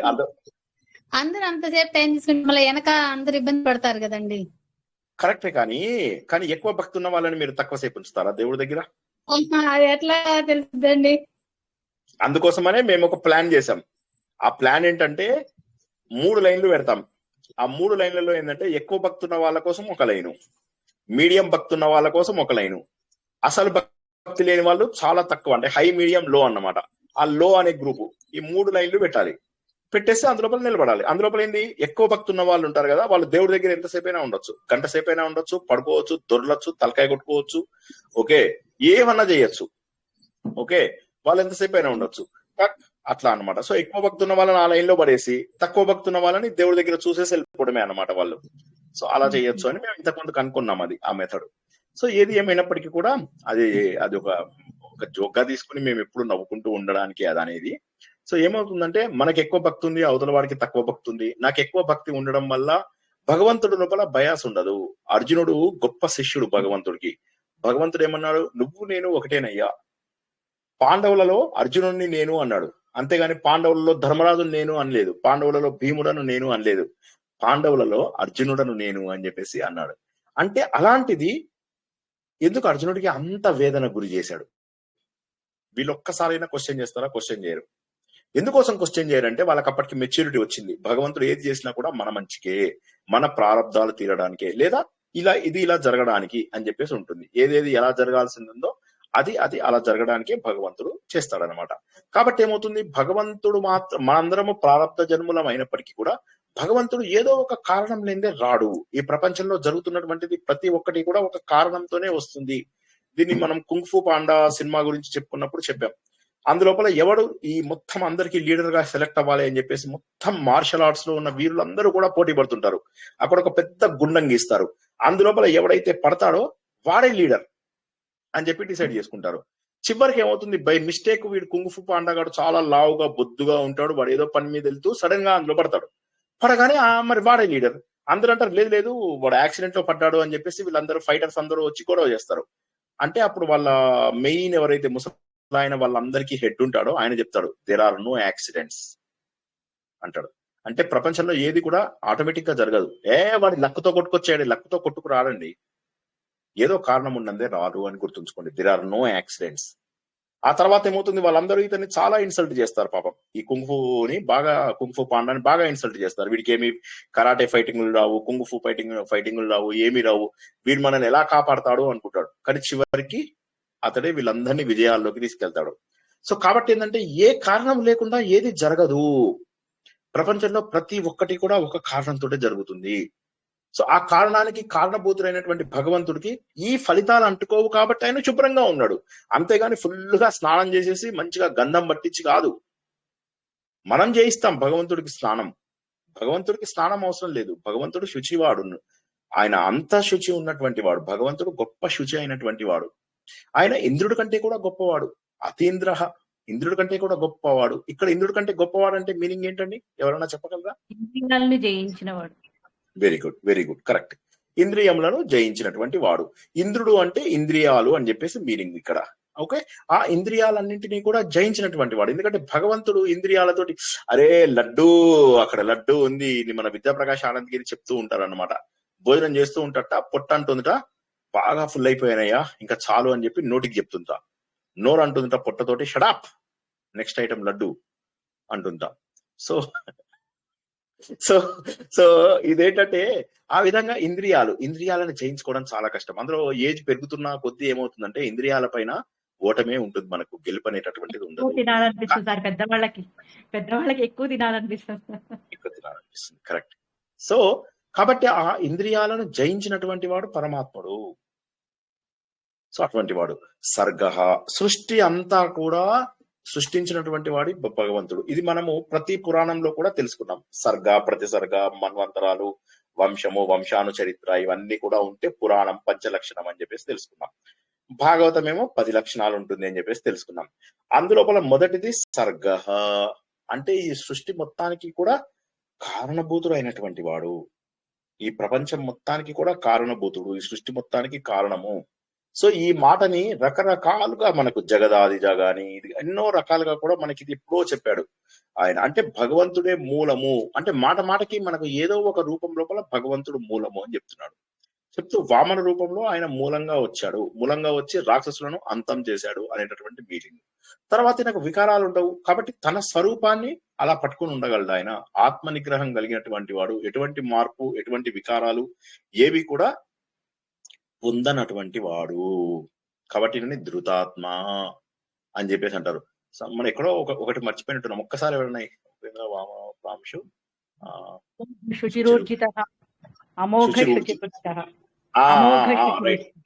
ఊర్జిత చెప్పుకోలేదు మనం. ఊర్జ అదే నేను ఏదో మర్చిపోయాను. ఊర్జిత, ఊర్జ అంటే ఏంటి హిందీ లోపల? ఊర్జ అంటే ఏంటి? ఊర్జాకా మినిస్టర్ అంటారు, ఊర్జాకా మంత్రి అంటారు. శక్తి అయితే అయితే ఆ శక్తిమంతుడు అంటే ఏంటి? ప్రపంచంలో భగవంతుడు కంటే శక్తిమంతుడు ఉన్నాడు, సర్వశక్తిమంతుడు భగవంతుడే. సంగ్రహ అంటే ఏంటంటే ఈ ప్రపంచం మొత్తాన్ని కూడా సూక్ష్మ రూపంలో తనలోకి లయం చేసుకుంటాడు. అంటే ఏంటి ఒక్కసారి ఆలోచిద్దాం. ఇది మళ్ళీ కొద్దిగా మనం మళ్ళీ నారాయణీయంలో భాగవతంలో మనం చెప్పుకున్న విషయంతో అర్థం చేసుకుందాం. మనం అందరము అర్ధరాత్రి పడుకున్నప్పుడు మన సూక్ష్మ రూపం లోపల వచ్చేసాం. అదే విధంగా భగవంతుడు నిద్రపోయినప్పుడు అంటే పరబ్రహ్మ కావచ్చు, 4 ముఖాల బ్రహ్మ కావచ్చు, నిద్రపోయినప్పుడు మనం సృష్టి మొత్తం ఆగిపోతుంది. దాన్ని నైమిత్తిక ప్రళయం అంటారు. మనం పడుకున్నప్పుడేమో నిత్య ప్రళయం. భగవంతుడు పడుకున్నప్పుడు అంటే 4 ముఖాల బ్రహ్మ పడుకున్నప్పుడు దాన్ని నైమిత్తిక ప్రళయం అంటారు. ఆయన పడుకున్నప్పుడు ఏమవుతుందంటే వీళ్ళందరూ ఆయనలో కలిసిపోతారు. సూక్ష్మ రూపంలో ఉన్న వాళ్ళందరూ అంటే ఉదాహరణ చెప్తా మీకు. నేను అక్కడ మా ఇంటి లోపల ఇక్కడ సైడ్ మెయిన్ ఉంది మాది. ఆ మెయిన్ తీసేస్తే ఏమవుతుంది? హలో, మొత్తం కరెంట్ పోతుంది, అన్ని డివైజెస్ ఆగిపోతాయి. ఇంట్లో ఉన్న ప్రతి డివైజ్ ఆగిపోతుంది. అవునా కాదా? అదే విధంగా భగవంతుడు పడుకున్నప్పుడు మనమందరం కూడా ఆయనలో కలిసిపోతాం. దాన్ని సంగ్రహ అని చెప్పేసి అంటాం అన్నమాట. తర్వాత సర్గ చెప్పుకున్నాం మనం. తర్వాత ధృతాత్మ అంటే నిశ్చలమైనటువంటి నైమిత్తిక ప్రళయం ఎప్పుడెప్పుడు జరుగుతుందని ఏమన్నా ఉందా సార్? ఈ కల్పం అంతం అయిపోవటం అట్లా ప్రతిరోజు జరుగుతుంది. అది నిత్య ప్రళయం అంటే భగవంతుడు చతుర్ముఖ బ్రహ్మ నైమిత్తిక ప్రళయం కదా, నిత్య ప్రళయం కదా. అది ఎప్పుడు జరుగుతుంది? భగవంతుడి యొక్క ప్రతిరోజు జరుగుతుంది. ఒక్కసారి మళ్ళీ మీకు మొత్తం మనువులు ఎలా జరుగుతాయో చెప్తాను. తెలియని వాళ్ళు అందరూ కూడా జాగ్రత్తగా ఉండండి. ఒకసారి అందరూ చక్కగా రాసుకోండి. ఏమైతుందంటే మనం ప్రతిరోజు పడుకునేదాన్ని నిత్య ప్రళయం అంటాం. మనం ఈ విధంగా మనం ఏమవుతుంది 100 ఏళ్ళు బతుకుతాం. ఓకే, ఇదే విధంగా బ్రహ్మదేవుడు ఉంటాడు. బ్రహ్మదేవుడికి ఇలా కళ్ళు మూసుకుంటాడు. బ్రహ్మదేవుడు కళ్ళు మూసుకుని పడుకుంటాడు. పడుకునేది ఒక రోజు. ఆ ఒక రోజు సమయం ఎంత అంటే 1000 మహాయుగాలు. ఒక్కొక్క మహాయుగము = మన సత్యయుగం, త్రేతాయుగం, ద్వాపర యుగం, కలియుగం. కలియుగానికి డబల్ ఉంటే దాన్ని ద్వి అంటారు, ద్వాపర యుగం అంటారు. 3 అంటే త్రేతాయుగం 3 టైమ్స్. సత్యయుగం ఏదైతే ఉంటుందో 4 టైమ్స్ ఉంటుంది. ఇదన్నీ కలిపితే సుమారుగా 44 లక్షల సంవత్సరాలు కలిపితే ఒక మహాయుగం. ఇటువంటి మహాయుగాలు 1000 జరిగితే బ్రహ్మదేవుడు అప్పుడు పడుకుంటాడు. పడుకోగానే మళ్ళీ ఆయన అంతసేపు పడుకుంటాడు. అంటే మొత్తం 2000 సంవత్సరాలు. అయితే ఆయనకు 2000 మహాయుగాలు మనకు గడిస్తే ఆయనకు ఒక రోజు. అర్థం కాని వాళ్ళు మళ్ళీ అడగండి ఒకసారి.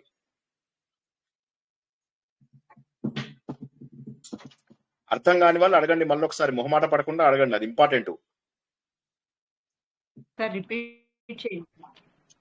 సార్ యుగాలు ఎన్నో చెప్తారండి, ఒకసారి యుగాల గురించి చెప్తారా? కృతయుగము, త్రేతాయుగము, ద్వాపర యుగము, కలియుగము. ఓకే, కలియుగము 4,32,000 సంవత్సరాలు. ఓకేనా? కలియుగానికి ద్వి అంటే 2, ద్వాపర యుగం అంటే ద్వి అంటే 2 కదా.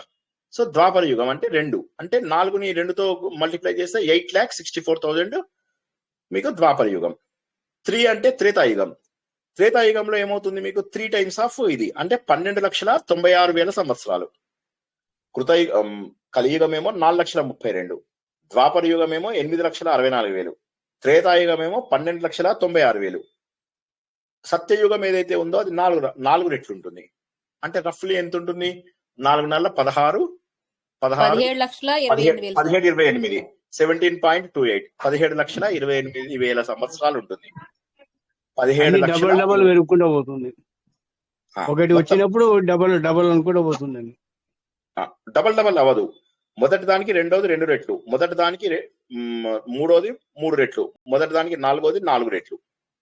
ఇదంతా కలుపుకుంటే మొత్తం మనకు 43-44 లక్షల సంవత్సరాలు అవుతుంది. ఇదంతా కలిపితే ఒక మహాయుగం. ఇంతదాకా అర్థం కాని వాళ్ళు చెప్పండి ఒకసారి. అర్థమైందా మహాయుగం అంటే ఏందో? మహాయుగము అనగా 4 యుగములను కలుపుకుంటే ఒక మహాయుగం. ఓకేనా కదా? అవునండి. Okay sir. 4 యుగాలను కలుపుకుంటే. అలాంటి యుగాలు 1000 జరిగితే, అంటే మహాయుగాలు 1000 జరిగితే బ్రహ్మకు ఒక పగలు, అంతే సమయం ఆయనకు రాత్రి. ఆ రాత్రి సమయంలో ఆయన ఏం సృష్టి చెయ్యడు. ఈ 1000 సంవత్సరాలు 1000 మహాయుగాల పాటు ఆయన మెలకుగా ఉన్న సమయంలో ఈ సృష్టి జరుగుతుంది. జరిగిన తర్వాత ఏమవుతుంది? 1000 మహాయుగాలు జరిగితే బ్రహ్మకి ఒక పగలు.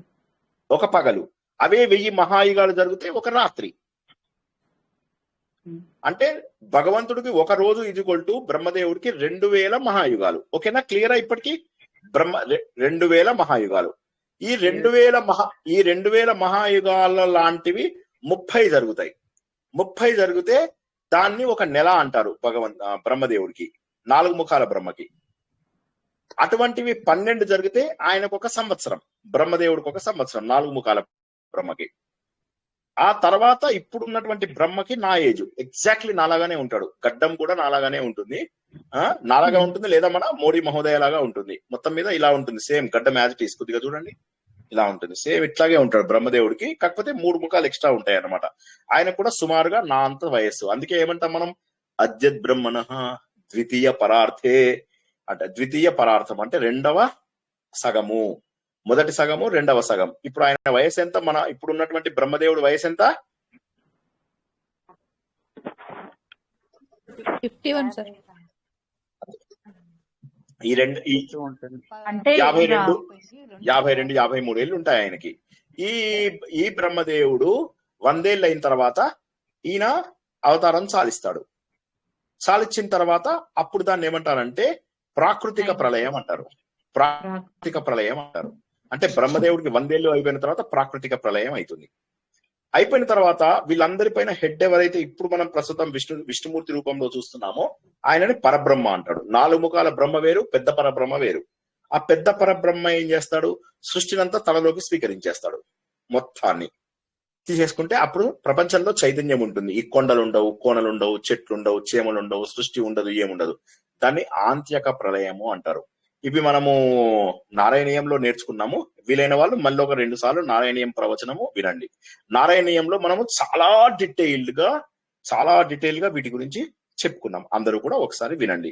ఇప్పుడు ఎప్పుడైతే ఈ సృష్టి మొత్తంని తనలోకి స్వీకరించేశాడో ఆయన ఏమంటారని చెప్పాను? ఈ జగత్ మొత్తాన్ని సమాహారంగా తనలోకి తీసేసుకున్నాడు. దాన్ని సంగ్రహ. ఓకేనా? క్లియరా? ఇంకా కూడా డౌట్ ఉంటే ఎవరన్నా అడగండి. మరి మనువులు ఎవరండి? మనువులు ఎవరు మరి? ఇప్పుడు మనువులు అని అంటాం కదా, స్వయంభూ మనువు, స్వారోచిత మనువు, ఉత్తముడు, చాక్షసుడు, వీళ్ళందరూ ఎవరు? రైవతుడు, వీళ్ళందరూ ఎవరు? అంటే ఒక్కొక్క యుగానికి ఒక్కొక్క అధిపతి సార్? కాదు, ఒక్కొక్క మనువు సార్ ఒక్కొక్క మనువు 71 మహాయుగాలు పరిపాలిస్తాడు. Okay okay. అలాగా మొత్తం 14 మంది 1000 సంవత్సరాలని పంచుకుంటారు. బ్రహ్మదేవుడికి మహాయుగాల ఒక్కొక్క మనువు 71 మహాయుగాలు పంచుకుంటాడు. అలా 14 మంది మనువులు ఉన్నారు. ఈ 14 మంది మనువులను కలుపుకుంటే 1000 మహాయుగాలు అవుతాయి. ఈ 1000 మహాయుగాలు అయిన తర్వాత బ్రహ్మదేవుడు అంటాడు, నిద్ర వస్తుంది, శ్రీనివాస్ స్టూడెంట్స్ కి వస్తుంది కదా 9 o'clock కి, అట్లా నాకు కూడా నిద్ర వస్తుంది. మీ అందరూ ఈ ఆవులించని కూడా ఆవులించట్లేదు ఈ మధ్య, మంచి డీప్ స్లీప్ లోకి వెళ్ళిపోతున్నారు, ఎక్స్ట్రీమ్లీ డీప్ స్లీప్, చాలా కొట్టినా లేవనంత నిద్రలోకి వెళ్ళిపోతున్నారు. అది తురియం అంటారు దాన్ని, తురియావస్థ అంటారు దాన్ని, నిద్రావస్థ కూడా ఏమంటారు? మీరందరూ వెళ్ళే అవస్థను ఏమంటారు సార్? మీ ప్రవచనం వింటున్నాం, అదే పెద్ద అవస్థ సార్, అదే పెద్ద అవస్థ, మాకు చాలా అవస్థగా ఉంది, మళ్ళీ మీరు కొత్త అవస్థలు చెప్తున్నారు మాకు. సో ఈ బ్రహ్మదేవుడు ఏం చేస్తారంటే 1000 మహాయుగాలు అయిపోయిన తర్వాత, అంటే 14 మంది మనువులు వాళ్ళ డ్యూటీస్ అయిపోయిన తర్వాత, ఎవరు వీళ్ళు మనువులు? స్వయంభూ మనువు, స్వారోచిత మనువు, ఉత్తముడు, రైవతుడు, చాక్షసుడు, ఇప్పుడు మనకు ఉన్నటువంటి వైవస్వతుడు, వీళ్ళందరూ అయిపోయాక మళ్ళీ ఇంద్ర సాపర్ణి, రుద్ర సాపర్ణి, బ్రహ్మ సాపర్ణి, వీళ్ళందరూ వస్తారు. అట్లా వాళ్ళు 7 వీళ్ళు 7, మొత్తం 14 మంది మనువులు కలిపితే బ్రహ్మదేవుడికి ఒక్క రోజు ఒక డే టైం. మళ్ళీ ఇలాంటిదే ఒక 1000 నైట్ టైం. ఆ నైట్ టైం లోపల ఏముండదు, అంతా పడుకొని ఉంటారు. కానీ ఓం భూహు, ఓం భువహ, ఓం సువహ, ఆ పైన లోకాలన్నీ యాక్టివ్ గా ఉంటాయి. ఇక్కడ వరకు సువహ వరకు అన్ని నిద్రపోతాయి. ఈ పైన ఉన్నటువంటివన్నీ యాక్టివ్ గా ఉంటాయి. అవన్నీ విష్ణుమూర్తి కంట్రోల్లో ఉంటాయి, అంటే పరబ్రహ్మ కంట్రోల్లో ఉంటాయి. మళ్ళీ ఒకసారి చెప్తా చూడండి. ఇక్కడ నుంచి ఇక్కడ వరకు పరబ్రహ్మ చేసిన సృష్టి, ఇక్కడ నుంచి ఇక్కడ వరకు 4 ముఖాల బ్రహ్మ చేసిన సృష్టి. దీన్నే మనం నారాయణీయంలో తెలుసుకున్నాం. నారాయణీయం అందుకే మళ్ళీ చూడడం అనేది అందుకే. ఇదంతా కూడా పరబ్రహ్మ చేసిన సృష్టి. ఈ సృష్టి అంతా కూడా 4 ముఖాల బ్రహ్మ చేసినటువంటి సృష్టి. దీన్ని ప్రకృతిక సృష్టి అంటారు, దీన్ని వైకృతిక సృష్టి అంటారు. ఓకే, ఈ సృష్టి మిగిలిపోయింది. ఇప్పుడు బ్రహ్మదేవుడు నిద్రపోయినప్పుడు ఈ సృష్టికి ఏం కాదు. బ్రహ్మదేవుడు అవతారం సాధించేసినప్పుడు మన లోపల ఎవరైనా పుణ్యాత్ముడు ఉంటే వాడు బ్రహ్మదేవుడు అవుతాడు. ఇప్పుడు మనకు నెక్స్ట్ బ్రహ్మదేవుడు వెయిటింగ్ లిస్ట్ లో ఉన్నవాడు ఆంజనేయ స్వామి. అలాగా ఒక్కొక్కళ్ళు ఒక్కొక్క ఇదవుతారు. అట్లా ఆయన బ్రహ్మ రోల్ తీసుకుంటాడు. ఐ విల్ టేక్ అంటాడు, ఆయనకి ఇచ్చేస్తాడు. ఆంజనేయ స్వామికి నువ్వే ఇప్పుడు 4 ముఖాల బ్రహ్మవి అంటాడు. అప్పుడు ఆంజనేయ స్వామి కూడా సేమ్ నాలాగానే ఉంటాడు, గడ్డం ఉంటుంది, 4 ముఖాలు ఉంటాయి అప్పుడు ఆయనకి. సో ఈ పైన ఉన్నటువంటిదంతా ఏదైతే ఉంటుందో ఇది కాన్స్టెంట్. ఇలాగా కొన్ని రోజుల తర్వాత పరబ్రహ్మ ఏం చేస్తాడు, ఇది కూడా వద్దనుకుంటాడు. ఈ మొత్తం ఎగిరిపోతుంది. ప్రాకృతిక సృష్టి పోయింది, వైకృతిక సృష్టి పోయింది, మొత్తం పోయింది. ఒక చైతన్యం మాత్రం మిగిలింది. అదే మనం నాసదీయ సూక్తంలో నేర్చుకోబోతున్నాం. ఆంత్యక ప్రళయం అంటారు సార్. ఆంత్యక ప్రళయం అంటారు. ఆంత్యక ప్రళయం. ఆంత్యక అంటే ఎండ్ అని మీనింగ్. ద ఎండ్ సినిమా లోపల వేస్తారు కదా, ద ఎండ్ అని అది. ఓకేనా? చాలా క్లియర్ గా చెప్పడానికి ట్రై చేశాను, కానీ ఇది ఆల్రెడీ చెప్పినవి కాబట్టి నేను ఇంకా అంత డీటెయిల్ గా చెప్పడం లేదు. సరేనా? సో కాబట్టి భగవంతుడు తనలో బ్రహ్మ ఆంజనేయ స్వామి అంటున్నారు కదా, అది ఎక్కడన్నా మెన్షన్ చేసి ఉంటుందా సార్? ఇన్ జనరల్ ఎస్ భవిష్యత్ పురాణంలో ఉంటుంది. దాన్ని భవిష్యత్ బ్రహ్మ అంటారు. భవిష్యత్ బ్రహ్మ అంటారు. ఆంజనేయ స్వామిని భవిష్యత్ బ్రహ్మ అంటారు. అందులోపల మన బలి చక్రవర్తి ఉన్నాడు కదా, బలి చక్రవర్తిని ఈయన భూమిలోకి తొక్కేస్తాడు. తొక్కేసినప్పుడు బలి చక్రవర్తి ఏడుస్తాడు కదా. అప్పుడు ఈయన ఆశ్చర్యపోతాడు. ఎందుకు ఏడుస్తున్నావు నువ్వు అంటాడు. ఎందుకు ఏడుస్తున్నావు అంటే, దేవుడా నువ్వు తొక్కినందుకు ఏడవడం లేదు, నువ్వు ఈ ప్రపంచం అంతా తీసుకున్నందుకు ఏడవడం లేదు, నువ్వు నా 2 చేతులు కట్టేశావు, నేను 2 చేతులు వెనుకకి వెళ్ళిపోయాయి. ఎదురుగా వస్తున్నది ఎవరు? మహానుభావుడు అయినటువంటి మా తాతగారు, ఆయన ప్రహ్లాదుడు వస్తున్నాడు. నమస్కారం చేసుకోలేకపోతున్నాను. ఆయనకి నేను 2 చేతులు జోడించి ఆయనకు నేను దండం పెట్టలేకపోతున్నాను. కన్నీటి పర్యంతం అవ్వాలి మనం ఇది తలుచుకుంటే. ఆయనకు నేను తన్నం పెట్టలేకపోయానని ఏడ్చాను అని. అప్పుడు విష్ణుమూర్తి కరిగిపోయి నువ్వు చేసింది ఒకే ఒక తప్పు, నీకు అర్హత లేనప్పుడు నువ్వు ఇంద్ర సింహాసనం తీసుకున్నావు,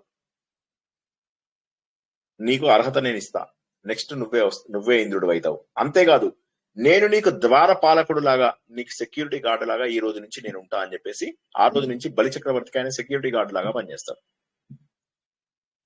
సో నేను ఇక్కడ గుర్తించాల్సింది ఏంటంటే, భగవంతుడు కరుణామయుడు అంటే ఏంది? ప్రకృతి శక్తికి అనుగుణంగా ఉన్న ప్రతి ఒక్కడికి కూడా ప్రకృతి వంగి వంగి సలాం చేస్తుంది.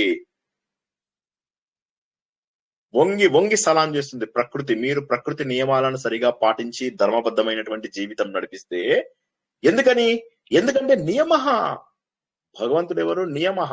తను ధృతాత్మ, తను స్థిరంగానే ఉన్నాడు. ధృతాత్మ అంటే గట్టిగా ఉన్నటువంటి ఆత్మ. గట్టిగా ఉన్నదంటే రాయితో కొడితే పగల, అది కాదు. ధృతాత్మ అంటే స్థిరమైనటువంటి ఆత్మ.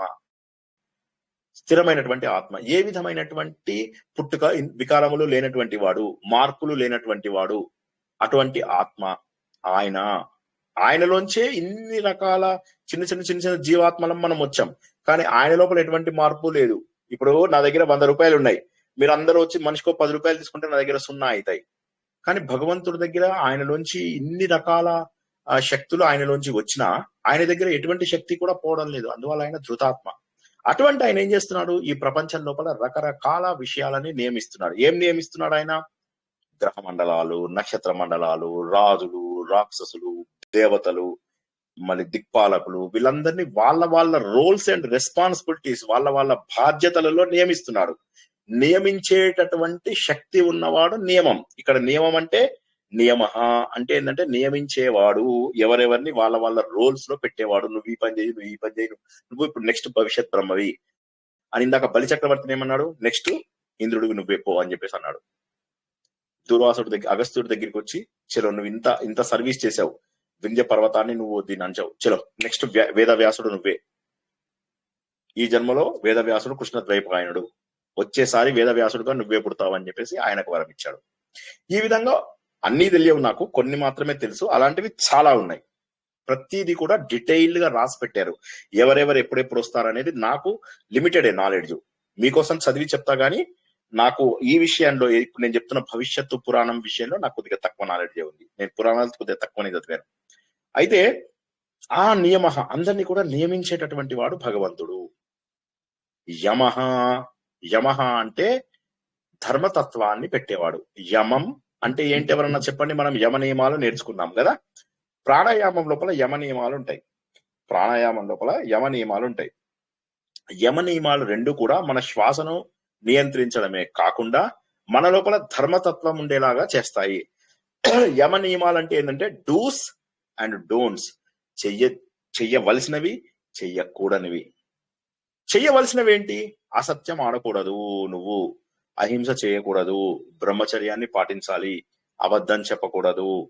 ఇవన్నీ కూడా ఏంటంటే మనకు ఇవన్నీ కూడా మనకు యమంలోకి వస్తాయి. నియమంలోకి వచ్చేసరికి ఏంటి? శుచి, సంతోషము, స్వాధ్యాయము, ఈశ్వర ప్రణిధానము, ఇవన్నీ కూడా మనకు అందులోపల వస్తాయి. ఇది నియమంలో వస్తాయి. ఈ విధంగా భగవంతుడు ఏం చేశాడంటే ఒక బ్రాహ్మణుడి రూపంలో చెబుతూ అంటే చిన్న రూపంలో కనిపించినప్పటికీ కూడా పెద్ద పెద్ద కార్యాలు చేస్తాడు. ప్రాంశు అంటే టాల్ అని చెప్పేసి ఇందాక అనుకున్నామా? సో చాలా టాల్ అంటే చిన్నవాడైనప్పటికీ కూడా పెద్దగా ఉంటాడు. అంటే దీని అర్థం ఏంటంటే మన లోపల ఏవైతే చిన్నతనాలు ఉందో, అహంకారం ఏదైతే ఉందో దాన్ని 3 అడుగులతోటి తొక్కేస్తాడు ఆయన. మన లోపల ఏదైతే అహంకారం ఉందో, బలి చక్రవర్తి అనే అహంకారాన్ని మన లోపల నుంచి తొక్కేస్తాడు ఆయన. అటువంటి జ్ఞాన స్వరూపము అది మన అంతరాత్మ. అంటే ఇక్కడ వామనుడు అంటే ఎవరు? అంతరాత్మ. భగవంతుడు మనలో అంతరాత్మగా ఉండి మన లోపల ఇగోని, అహంకారాన్ని తనగదొక్కేశాడు. అది భగవంతుడి యొక్క వామన స్వరూపము. కాబట్టి ఏంటి? ఆత్మ జ్ఞానంతో పాటు మనం నిష్కామ కర్మ చేయాలి. ఎప్పుడైతే నువ్వు నిష్కామ కర్మ చేస్తావో నీకు 2 రకాల దోషములు రావు. ఏం దోషాలు రావవి చెప్పండి భగవద్గీత ప్రకారం?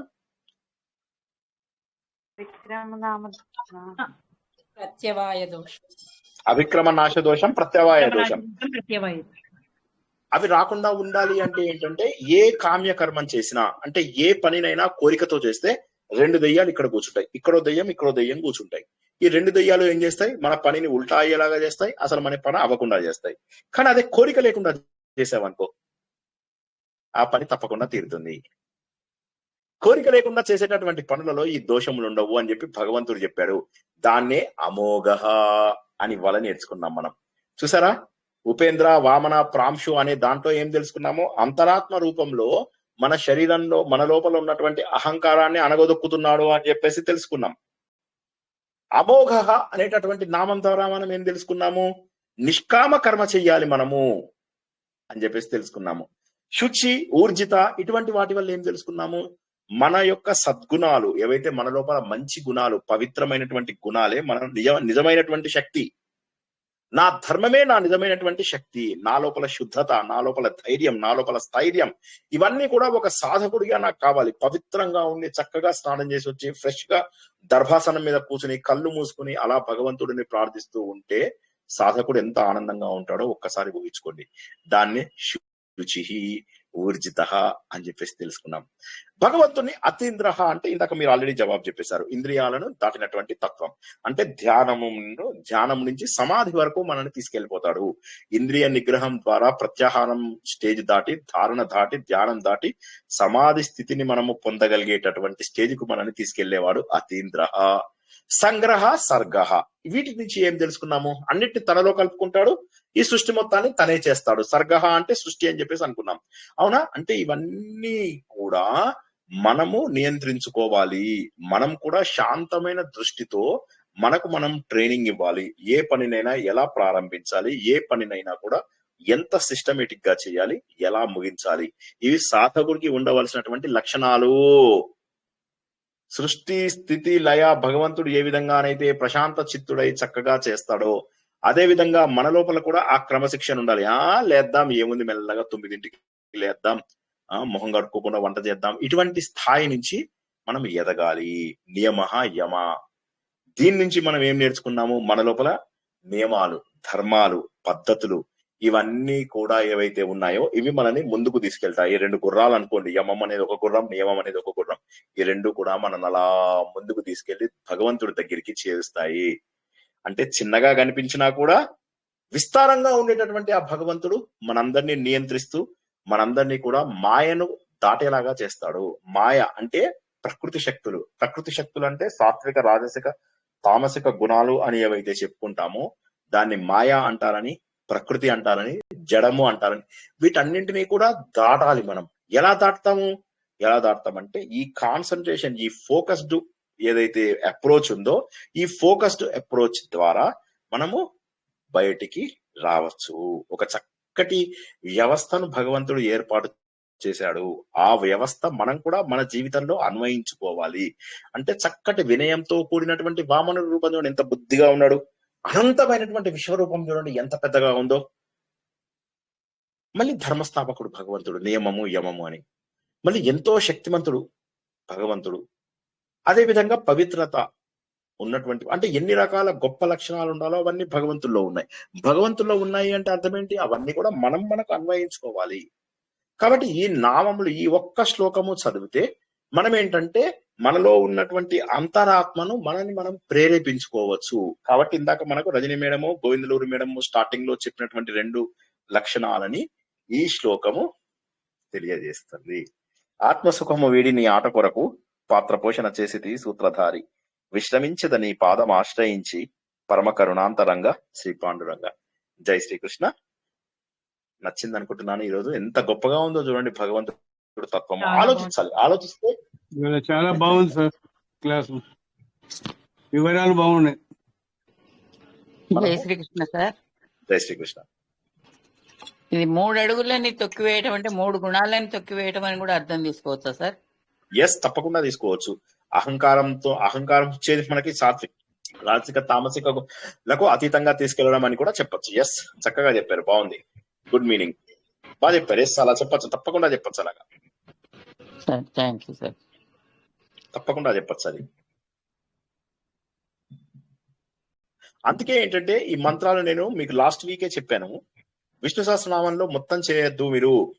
ఏ వారం ఏ శ్లోకం చెప్పానో ఆ వారం మొత్తం అదొక్కటే శ్లోకం చేయమని చెప్పాను. మీకు మన అందరికీ జ్ఞాపకం ఉందో లేదో, మీరు చేస్తున్నారో లేదో నాకు తెలియదు. ఆ ఒక్కటే శ్లోకం చేయండి. నాకు టైం సరిపోతలేదు, లేకపోతే వారానికి 2 శ్లోకాలు చెప్దాం అనుకున్నా, కానీ ఇంకా వివరంగా చెప్పాల్సి వస్తుంది కాబట్టి ఒకటే శ్లోకం అవుతుంది. మీ అందరికి బాధిస్తుంది కదా ఒకటే శ్లోకం అవుతుందని? లేదు సార్, వివరంగా చెప్తున్నారని ఆనందంగా ఉంది. జ్ఞాపకం పెట్టుకున్నాం సార్ మీరు ఒకటే శ్లోకం చదవాలన్నది. వారం మొత్తము మీరేం చేస్తారంటే నిత్య పూజలు అవి తగ్గించేసేసేయండి. తగ్గించి ఏం చేస్తారంటే ఈ ఒకటే శ్లోకం, ఇప్పుడు మనం నేర్చుకున్నటువంటి ఈ శ్లోకం ఏదైతే ఉందో ఈ ఒకటే శ్లోకము రోజంతా చేయండి అండ్ వారం అంతా చేయండి. చేసినప్పుడు ఈ అర్థం మాత్రం గుర్తుంచుకోండి. గుర్తుంచుకొని నేను ఇలా మారాలి, నేను ఇలా మారాలి, నేను ఇలా మారాలి. ఎవడైతే ఆత్మ గురించి ఆలోచిస్తాడో వాడు ఆత్మస్వరూపుడు అయిపోతాడు. ఎవడైతే భగవంతుడి యొక్క భగవంతుడిని, నేను ఇంతకుముందు ఒక కథ చెప్పాను, జ్ఞాపకం ఉందేమో. ఈ చిదంబరం లోపల చలికాలం లోపల మొత్తం చలి, దుర్భరమైనటువంటి చలి. వాళ్ళు మంత్రాలు చదవదామంటే వాళ్ళ పెదాలు వణికిపోతున్నాయి. బాబోయ్ వాళ్ళు సరిగ్గా చదవలేకపోతున్నారు. కటకట కటకట కటకట అని చెప్పేసి పండ్ల శబ్దం వినిపిస్తోంది వణకడానికి. ఎలాగో కష్టపడి భక్తుడు ఒకడు చాలా కష్టం మీద ఆ శ్లోకాన్ని చదువుతున్నాడు, చాలా కష్టపడి చదువుతున్నాడు.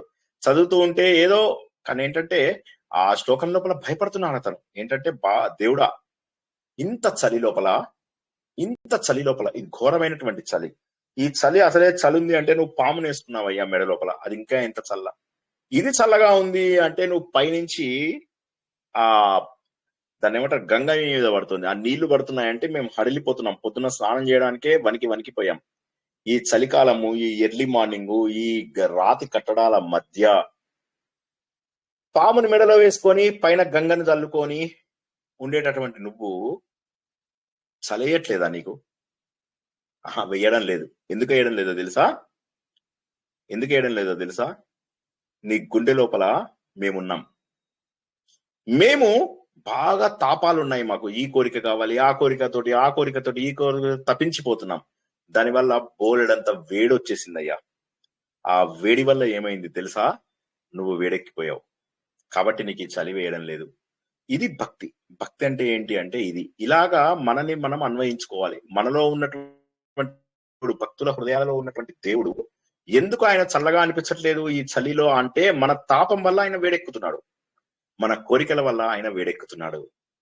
సో కాబట్టి అదే మనం కోరుకుంటున్నది కూడా అదే. ఏంటంటే భగవంతుడిని మనము ఆ రూపంలో నిలుపుకోవడము. దానికి ఒక్క శ్లోకం చాలు. ఏమంటాడు? సోహమేకేన శ్లోకేన స్తుత ఏవ న సంశయ. ఒక్క శ్లోకం చదువు చాలు. నేనేమంటున్నాను మీకు, మీరు చూడండి లైఫ్ మారుతుందా లేదా, నేను అర్థం చెప్తున్నా లేదా మీకే తెలిసిపోతుందో. ఈ ఒకటే శ్లోకం చదవండి. వారం మొత్తం ఈ ఒకటే శ్లోకం చదవండి. 2 10 30 శ్లోకాలు చదవకండి. వారం మొత్తము రోజుకు 1 గంట 2 గంటలు 3 గంటలు ఇదే ఒకే శ్లోకం చదివి అందులో మనం చెప్పుకున్న మీనింగ్ ని చాలా చక్కగా చూసుకోండి. సంగ్రహ, ఓహో అన్ని తనలో తీసుకెళ్లేవాడు, అలా ఊహించుకోండి. ఇలా కళ్ళు మూసుకొని సర్గ అంటే పుట్టించేవాడు, సంగ్రహ కలిపేసుకునేవాడు, ఊర్జిత శక్తిమంతుడు. ఇలాగా మీరేంటంటే చెప్పినట్టు ఒకటే శ్లోకం కాబట్టి మీకు పెద్ద కష్టం అవుతుందని నేను అనుకోను. కాబట్టి దయచేసి అందరూ కూడా, హోప్ యు ఆల్, మీకు అర్థమవుతుందా నేను చెప్పేది? ఏదో నేను తపన పడుతున్నానా నాకు తెలియట్లేదు. మీరు నిత్య పూజలు ఆపండి, ఒక వారం రోజులు ఆపండి. ఆపేసి మీరు ఏం చేస్తారంటే ఇదే చదవండి. ఇవాళ నేర్చుకున్న ఒకే శ్లోకం చదవండి. అలా మొత్తం రోజంతా మీ నిత్య పూజలలో అదే నింపుకోండి. వారం మొత్తం అదే మనసులో నింపుకోండి. నింపుకుంటేనే భగవంతుడి తత్వం అర్థమవుతుంది. నేను మళ్ళీ చెప్తున్నా, ఒక కారు నడిపించాలంటే 1 నెల రోజులు పడుతుంది టైము. అలాంటిది భగవంతుని స్వీకరించాలంటే ఎంత టైం పడుతుంది? ఈ చేసేటటువంటి హడావిడి పూజలలో, హంగులలో, ఆర్భాటంలో భగవంతుడు దొరకడు. ఇందాక కథ చెప్పాను కదా, భగవంతుడు నువ్వు మా గుండెలలో ఉన్నావు, మా కోరికలతో వేడెక్కిపోయిన మా వల్ల నీకు వేడిగా అనిపించి నీకు ఈ చల్లదనం నీకు అందట్లేదు అని చెప్పేసి చెప్పాడు. ఎంత బ్యూటిఫుల్ గా చెప్పాడు. అదే విధంగా మన లోపల ఆ తపన ఉండాలి, ఆ ప్యాషన్ ఉన్నట్లయితే భగవంతుడు మనకు చాలా చక్కగా దొరుకుతాడు. మనలో ఉన్న భగవంతుడిని గుర్తించడానికి ఇంతకంటే గొప్ప అవకాశం లేదు.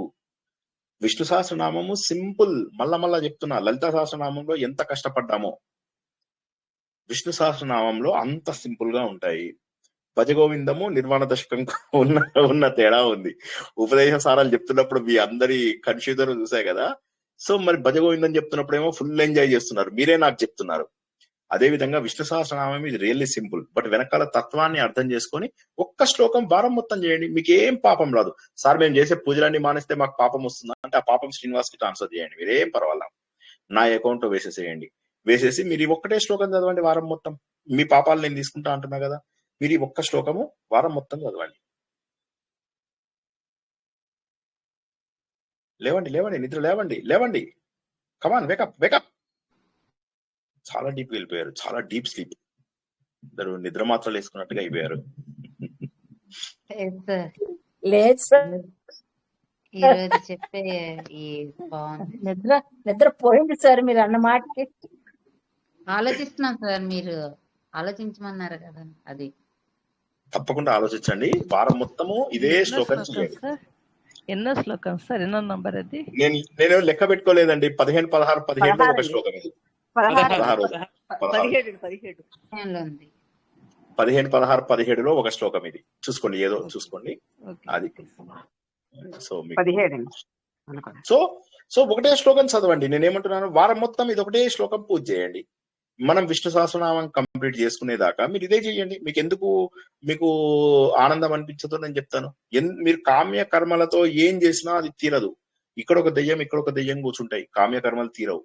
కానీ కోరికలు లేకుండా భగవంతుని ప్రార్థించండి. ఎంత సరైన దారిలో తీసుకెళ్తాడో చూడండి. కోరిక కోరుకున్నప్పటికంటే కూడా కోరిక కోరుకోనప్పుడు ఎక్కువ ఫలితాలు వస్తాయి. అది గుర్తించండి. ఓకేనా? ఇంకా ప్రశ్నలు ఏం లేకపోతే వాళ్ళు ఆపుకుందాం. గంట అయింది కదా. ఎవరికైనా ప్రశ్నలు ఉంటే అడగండి, లాస్ట్ మినిట్ ప్రశ్నలు. లేకపోతే ఇవాళ ఆపుకుని మళ్ళీ రేపు ఏం తెలుసుకోవాలి మనకు? రేపు ఏముంది? రేపు రైట్, రేపు సంపూర్ణ మహాభారతం అందరి ఫేవరెట్ అరణ్యకాండ స్టార్ట్ చేసుకుంటున్నాం. మధ్యాహ్నం 3 కూడా ఉంది కదా సార్ శనివారం?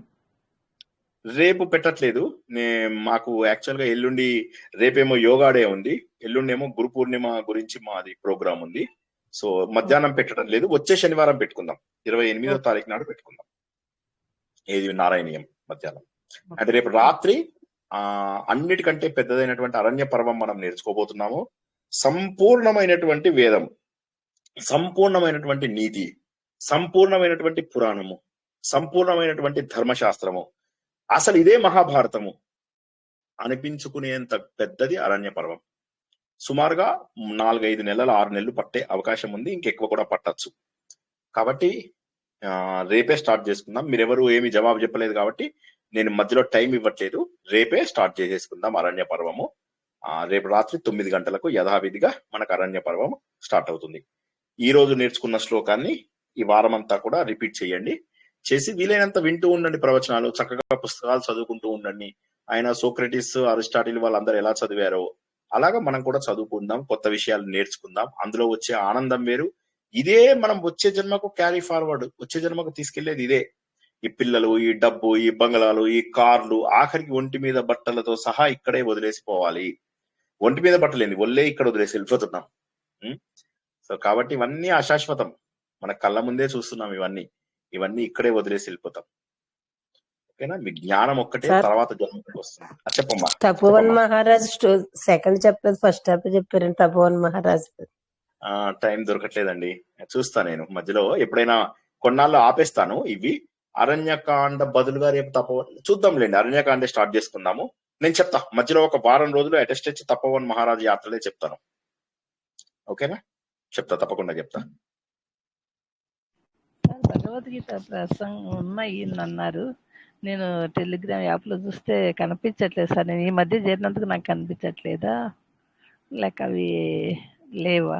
మీరు ఇది పాతవి వినండి, మీకు భగవద్గీతవి పాతవి వినండి, మీకు అర్థం అవుతుందని చెప్పారు కదా. ఎవరో గ్రూప్ లో పోస్ట్ కూడా చేశారు అనుకుంటాను. ఎవరో గ్రూప్ లో పోస్ట్ కూడా చేశారు యాక్చువల్ గా. నేను ఈ మధ్యనే జాయిన్ అయ్యాను సార్. మరి ఈ మధ్యనే జాయిన్ అయినందుకు నాకు రావట్లేదు. నాకు ఒకసారి పర్సనల్ మెసేజ్ పెట్టండి. గ్రూప్ లో అయినా సరే పెట్టండి. పెడితే నేను యూట్యూబ్ లో ఉన్నాయి కదా సార్, అన్ని యూట్యూబ్ లోనే ఉన్నాయి కదా. ఉన్నాయి. ఆవిడ కన్ఫ్యూజ్ అవుతున్నారు. మీరు ఒక పని చేయమ్మా, మీరు గ్రూప్ లో ఒక గ్రూప్ లో పెట్టండి. ఈ గ్రూప్ లో కాదు, భగవద్గీత గ్రూప్ లో మెసేజ్ పెట్టండి. ఆ గ్రూప్ లోపల నేను మీకు ఫార్వర్డ్ చేస్తాను. నాకు కూడా కావాలండి. షూర్ ప్లే లిస్ట్ పంపిస్తాను తప్పకుండా భగవద్గీతది. అన్ని గ్రూపుల్లో యాక్చువల్ గా అన్ని ప్లే లిస్టులు పెట్టాను. బట్ ఎనీవే మీరు పంపించండి. మీకు ఏ ప్లే లిస్ట్ కావాలంటే ఆ ప్లే లిస్ట్ లింక్ పంపిస్తాను. వీలైనంత వరకు వింటూ పోండి. అలా కంటిన్యూ అయిపోతూ ఉండాలి ఇప్పుడు అట్లాగా. సో ఇంకేమన్నా ఉన్నాయా ప్రశ్నలు? ఈ నారాయణీయము నారాయణీయమును భగవద్గీత రెండు కావాలి సార్ నాకు. అదే మీరు పెట్టండి అమ్మా, మెసేజ్ పెట్టండి. ఓకేనా? సార్ 17వ శ్లోకం ఒకసారి చెప్పరా సార్? 17 మీరు చదువుతారా శ్లోకం? నేను చెప్తాను. నాకు నోటికి లేవు శ్లోకాలు. ఏ శ్లోకమో చెప్తాను. నాకు శ్లోకం నంబర్లు నోటికి లేవు. ఏ శ్లోకమో చెప్తే నేను దాన్ని చెప్తాను మీనింగ్. మీకు ఏ శ్లోకమో చెప్పండి. ఒకసారి ఎవరన్నా చెప్పమనరా సార్? తెలుసు. ఎవరైనా ఆవిడకి ఏదో ఒక శ్లోకం అడిగారు. ఆవిడ ఏదన్నా చెప్పండి. ఆ శ్లోకం ఏ శ్లోకం అమ్మా? ఏ నెంబరు? 17 అన్నారు కదా సారు. అది ఇప్పుడు ఇవ్వాలే మీరు కదా విష్ణు చెప్పుకున్నది. సహస్రనామంలో వస్తారు అడుగుతుంది ఈ రోజు చెప్పిన శ్లోకం అనుకుంటాను. ఇవాళ చెప్పింది 17 అయితే మరి 17 శ్లోకం ఇవాళ చెప్పుకున్నదంతా అదే కదా. అంటే అప్పుడు తను నాకు నెట్ భగవద్గీత రాలేదు సార్. అనుకుంటున్నట్టు సార్. ఆహా, విష్ణుదే అప్పుడు నెట్ రాలేదు సార్. ఒకసారి 17 ఏంటి చెప్పు. ఇవాళ చెప్పండి. 17వది చెప్పుకున్నామమ్మా. ఇవాళ 17వది చెప్పుకున్నాము. అది మీరు ఏ యూట్యూబ్ లో శ్లోకం అని అడుగుతున్నారండి. ఉపేంద్రో వామన ప్రాంశుర్ అమోఘ శుచిరోర్జిత అతీంద్ర సంగ్రహ సర్గో ధృతాత్మ నియమో యమః. ఆ శ్లోకం. కరెక్ట్, ఆ శ్లోకం. ఓకే అండి, ఓకే సారీ నాకు అర్థం కాలే మీ ప్రశ్న, ఏమనుకోవద్దు. ఏ సార్. శ్లోకము సార్ ఒకసారి చదివినిపించండి అని అడిగారు సార్. అవునా, అదే ఓకే ఓకే అదే సార్. 17వ శ్లోకమేనండి. 17వ శ్లోకం. అదే నేను అది తర్వాత శ్లోకం ఏమో అనుకున్నాను. నాకు శ్లోకం నంబర్ జ్ఞాపకం లేదు. సో అట్లా. Okay sir. సార్ యాక్చువల్లీ నా క్వశ్చన్ అంటే out of this Bhagavad Gita or Vishnu Sahasranamam social question sir, అడగొచ్చా అండి? అడగండి. అదే ఎక్కువ సమయం తీసుకోకపోతే చెప్తాను, లేకపోతే ఇంకొక క్లాస్ లో చెప్తాను. చెప్పండి, పర్లేదు, ఓకే. అడగండి. ఇంటర్ కాస్ట్ మ్యారేజెస్ గురించి మీ అభిప్రాయం ఏంటి సార్? చేసుకోవచ్చు, మంచిగా చేసుకోవచ్చు. ఇంటర్ క్యాస్ట్, ఇంటర్ రిలీజన్ ఏదైనా చేసుకోవచ్చు, తప్పేం లేదు. మంచిది కూడా, చేసుకుంటే మంచిది యాక్చువల్ గా. కొంతమంది సనాతన ధర్మం ఒప్పుకోదు అని చెప్తున్నారు. అన్ని వదిలేసేయండి, నేను చెప్తున్నా కదా. అసలు మనకు కులాలు లేవు. హిందూ ధర్మంలో కులాలు లేవు. సో కాబట్టి శుభ్రంగా చేసుకోండి. అంటే ఆచార వ్యవహారాల్లో తేడాలు వస్తాయి కాబట్టి కలహాలు ఆచార వ్యవహారాల్లో కూడా తేడాలు రాకపోయినా ఈ రోజుల్లో ఆచార వ్యవహారాలు పాటించే వాళ్ళు తక్కువ. నంబర్ 1. నంబర్ 2 ఏంటంటే కర్మకాండలు ఇవి చాలా పితృకార్యాలని అవని ఇవని మిగతా వాళ్ళలో సరిగ్గా పద్ధతులకి ఏం పర్వాలేదు, చేసుకోండి. పర్వాలేదు. ఇప్పుడు మీరు అది పడమట సంజారాగం సినిమాలో చూడలేదా? అతను అమెరికా వాడైనా ఇండియా ఆచారం ప్రకారం చేయడా? వాళ్ళ ఇద్దరి మధ్య కావాల్సింది పెళ్లి లోపల అవగాహన, కనీసం కొన్నేళ్ల పాటు వాళ్ళ మధ్యలో అవగాహన. అన్ని చూసుకొని ఒకే క్యాస్ట్ ఒకే ఇవి చేసుకున్న మ్యారేజెస్ సెపరేట్ అవ్వడం లేదా? కాబట్టి విచ్చలవిడిగా చేసుకోండి, ఏం పర్వాలేదు. ఆ అండర్స్టాండింగ్ చాలా అద్భుతంగా ఉంది అంటే చేసుకోవడంలో తప్పులేదు. జై శ్రీకృష్ణ. ఎందుకంటే మనకి హిందూ ధర్మంలో అసలు కులాలు లేవు. కులాలు మధ్యలో పుట్టించారు, బ్రిటిష్ వాళ్ళు దాన్ని గట్టి చేసేసారు. అంతేగాని మనకు అసలు కులాలు అనేవి లేవు. మనకు కేవలం వర్ణాలు ఉండేవి. వర్ణాలు చాతుర్వర్ణం మయా సృష్టి గుణ కర్మ విభాగశో. గుణముల ద్వారా సాత్విక, రాజసిక, తామసిక గుణాలు, వాటి ద్వారా లేదా నీకు ఇష్టమైనటువంటి పని ద్వారా. ఫర్ ఎగ్జాంపుల్ నేను ఉన్నాను, నాకు ఏం చేయాలి, నాకు వేదాలు నేర్చుకోవాలని ఉంటే నేను బ్రాహ్మణ్ అవుతా. నాకు బిజినెస్ చేయాలని ఉంటే నేను వైశ్య అవుతా. నాకు సైన్యంలో చేరితే నన్ను క్షత్రియుడు అంటారు. తర్వాత ఇంకోటి ఏంటి, సర్వీస్ సెక్టర్ లో చేరితేనేమో శూద్రుడు అంటారు. తప్పేముంది? తర్వాత మనకి ఇప్పుడు మహారాష్ట్ర లోపల శివాజీ తర్వాత వచ్చిన వాళ్ళు బ్రాహ్మిన్ రాజులు వస్తారు, వాళ్ళని పేష్వాస్ అంటారు. వాళ్ళు పుట్టుకతో బ్రాహ్మిన్స్ అయినా వాళ్ళు క్షత్రియ రక్తం ఉంటుంది వాళ్ళ లోపల. అదే విధంగా విశ్వామిత్రుడు పుట్టుకతోటి తను క్షత్రియుడు, కానీ తర్వాత తన చర్యల ద్వారా బ్రాహ్మణుడు అవుతాడు. అదే విధంగా పరశురాముడు పుట్టుకతోటి బ్రాహ్మణుడు, జమదగ్ని కుమారుడు, తర్వాత తన చర్య ద్వారా తను మళ్ళీ క్షత్రియుడిగా మారిపోతాడు. అలా పోర్టబిలిటీ ఉంది మనకు. హిందూ ధర్మంలో పోర్టబిలిటీ ఉంది. కులములు అనేవి హిందూ మతంలో ఉన్నటువంటి, హిందూ ధర్మంలో ఉన్నటువంటి జాడ్యములు, రోగములు. కాబట్టి కులములని తీసేసేయాలి. ఇక మతం విషయంకి వస్తారా, తుర్కాలను చేసుకోకండి, మిగతా ఎవరినైనా చేసుకోండి. సో ఇంకేం ప్రాబ్లం లేదు. నాన్ వెజిటేరియన్స్ కూడా కష్టం కదా సార్, వాళ్ళు వీళ్ళు రిలీజియన్ చేసుకోకూడదు కదా సార్, ఇంటర్ రిలీజియన్ చేసుకోవచ్చు, ఏం కాదు. ఎందుకంటే ఎవరిని చేసుకున్నారో అనేది కాదు. సిస్టర్ నివేదిత క్రిస్టియన్ కాదా? అన్ని బిసెంట్ క్రిస్టియన్ కాదా? క్రిస్టియన్స్ లో అద్భుతమైనటువంటి వాళ్ళు, అన్ని ధర్మాల వాళ్ళు మంచి వాళ్ళు ఉన్నారు, అన్ని ధర్మాలలో చెడ్డ వాళ్ళు ఉన్నారు. అయితే ఇస్లాం మతం ఒక్కటి ఏంటంటే వాళ్ళలో క్రూరత్వం ఎక్కువ. అది భరించడము, వాళ్ళ నియమాలు ఆచరించడము, వాళ్ళ శరియాని పాటించడము. వాళ్ళకు హలాలా అని ఉంటుంది. ఆ హలాలా అంటే భర్తతోని ఒకవేళ విడాకులు అయిపోతే మళ్ళీ భర్తను మళ్ళీ పెళ్లి చేసుకోవాలి అంటే భార్య వేరే వాడి దగ్గర ఉండాలన్నమాట. అది చేయడం కోసం వాడు ఆ డబ్బులు తీసుకుంటాడు. డబ్బులు తీసుకుని మళ్ళీ అది చేసి మళ్ళీ వీడి దగ్గరికి పంపిస్తారు. అంత క్రూరమైనటువంటి రిలీజన్ అది. సో కాబట్టి వాళ్ళని తప్ప ఎవరినైనా, ఇక మీరు అవన్నీ ఎక్కువ ఆలోచించకండి. మనుషులంతా ఒక్కటే, అన్నిటికంటే గొప్పది మానవత్వం. అండ్ హిందూ ధర్మంలో కులాలు లేవు. ఎవరన్నా కులాలు ఉన్నాయి అంటే వాడికి హిందూ ధర్మం తెలియదు అని అర్థం. అంతే, తెలియని వాడే మాట్లాడతారు. చేసుకున్న వాళ్ళు ఇద్దరు అన్యోన్యంగా కలిసిమెలిసి ఉండి వాళ్ళు తెలుసుకుంటే చాలు. ఇప్పుడు సత్యకామ జాబాలి కథ ఇందులో అందరికీ విన్నారమ్మా? ఎవరికైనా వినలేదా? వాళ్ళ కోసం ఒక 1 minute విన్నాం. వినని వాళ్ళు ఎవరైనా ఉన్నారా? చెప్పండి సార్. సత్యకామ జాబాలి లోపల అతను వాళ్ళ తల్లిని అడుగుతాడు, అమ్మ మరి ఇప్పుడు తల్లేమో వేశ్య అన్నమాట, మరి కొడుకుకేమో తండ్రి కూడా ఎవరో తెలియదు తనకు, మరి అటువంటిప్పుడు నేను ఎలాగా మరి నేర్చుకునేది? తనకేమో చిన్నప్పటి నుంచి వేదాలు నేర్చుకోవాలని ఉంటుంది. సో వెళ్ళేసరికి యాజ్ఞవల్కుడి దగ్గరికి వెళ్తాడు ఆయన నేర్చుకుందామని. వెళ్తే ఆయన అంటాడు, నీ ప్రవర చెప్పు అంటాడు. ప్రవర అంటే నీ పూర్వీకులు చతుస్సాగర పర్యంతం గో బ్రాహ్మణ్య శోమోతో అంగీరస అంబరీష యవనాశ్వ త్రయార్షయ ప్రవరాన్విత అని ఇట్లా మొత్తం చెప్తామన్నమాట మేము ప్రవర. ఆ ప్రవర చెప్పడానికి తను తెలియదు, పుట్టుకతో ఎవరు నేర్పియరు కదా, తెలియక నేను సత్యకామ జాబాలిని అంటాడు. అనగా ఆయన అంటాడు, ఓకే ఓకే నో ప్రాబ్లం, నీ శ్రద్ధ చూస్తే బాగుంది, కానీ నేను నిన్ను పరీక్ష పెట్టాల్సిందే, నీకు ప్రవర లేదు కాబట్టి 1 year పాటు పరీక్ష పెడతాను, పరీక్షలో నువ్వు నెగ్గితే నీ శ్రద్ధ ఉంటే నేను ఓకే నో ప్రాబ్లం అంటాడు. ఇతను 1 year అయిపోయిన తర్వాత మహానుభావుడైనటువంటి ఋషిగా మారిపోతాడు. అతను మారిపోయి చాలా గొప్పవాడిగా అవుతాడు. ఈయనకున్నటువంటి గొప్ప శిష్యులలో అతను కూడా అవుతాడు. ఆయననే తర్వాత శ్రీరాముడి యొక్క వన్ ఆఫ్ ద మంత్రిగా కూడా మారాడు అని చెప్పి చెప్తారు. సో కాబట్టి మన హిందూ ధర్మంలో కొన్ని వందల కథలలో కులం ధర్మమే ఉంది కానీ కులం లేదు. ఈవెన్ రాజులు క్షత్రియులు బ్రాహ్మిన్స్ కి నేర్పించినవన్నీ కూడా మనము ఉపనిషత్తులలో తెలుసుకున్నాం చాలా కథలు. అందుకే నేనేమంటానంటే మనం చెబుతున్న అన్ని ప్రవచనాలు ఫాలో అయిన వాళ్ళకి it's very easy to understand the life, very easy to understand the Hindu ధర్మ.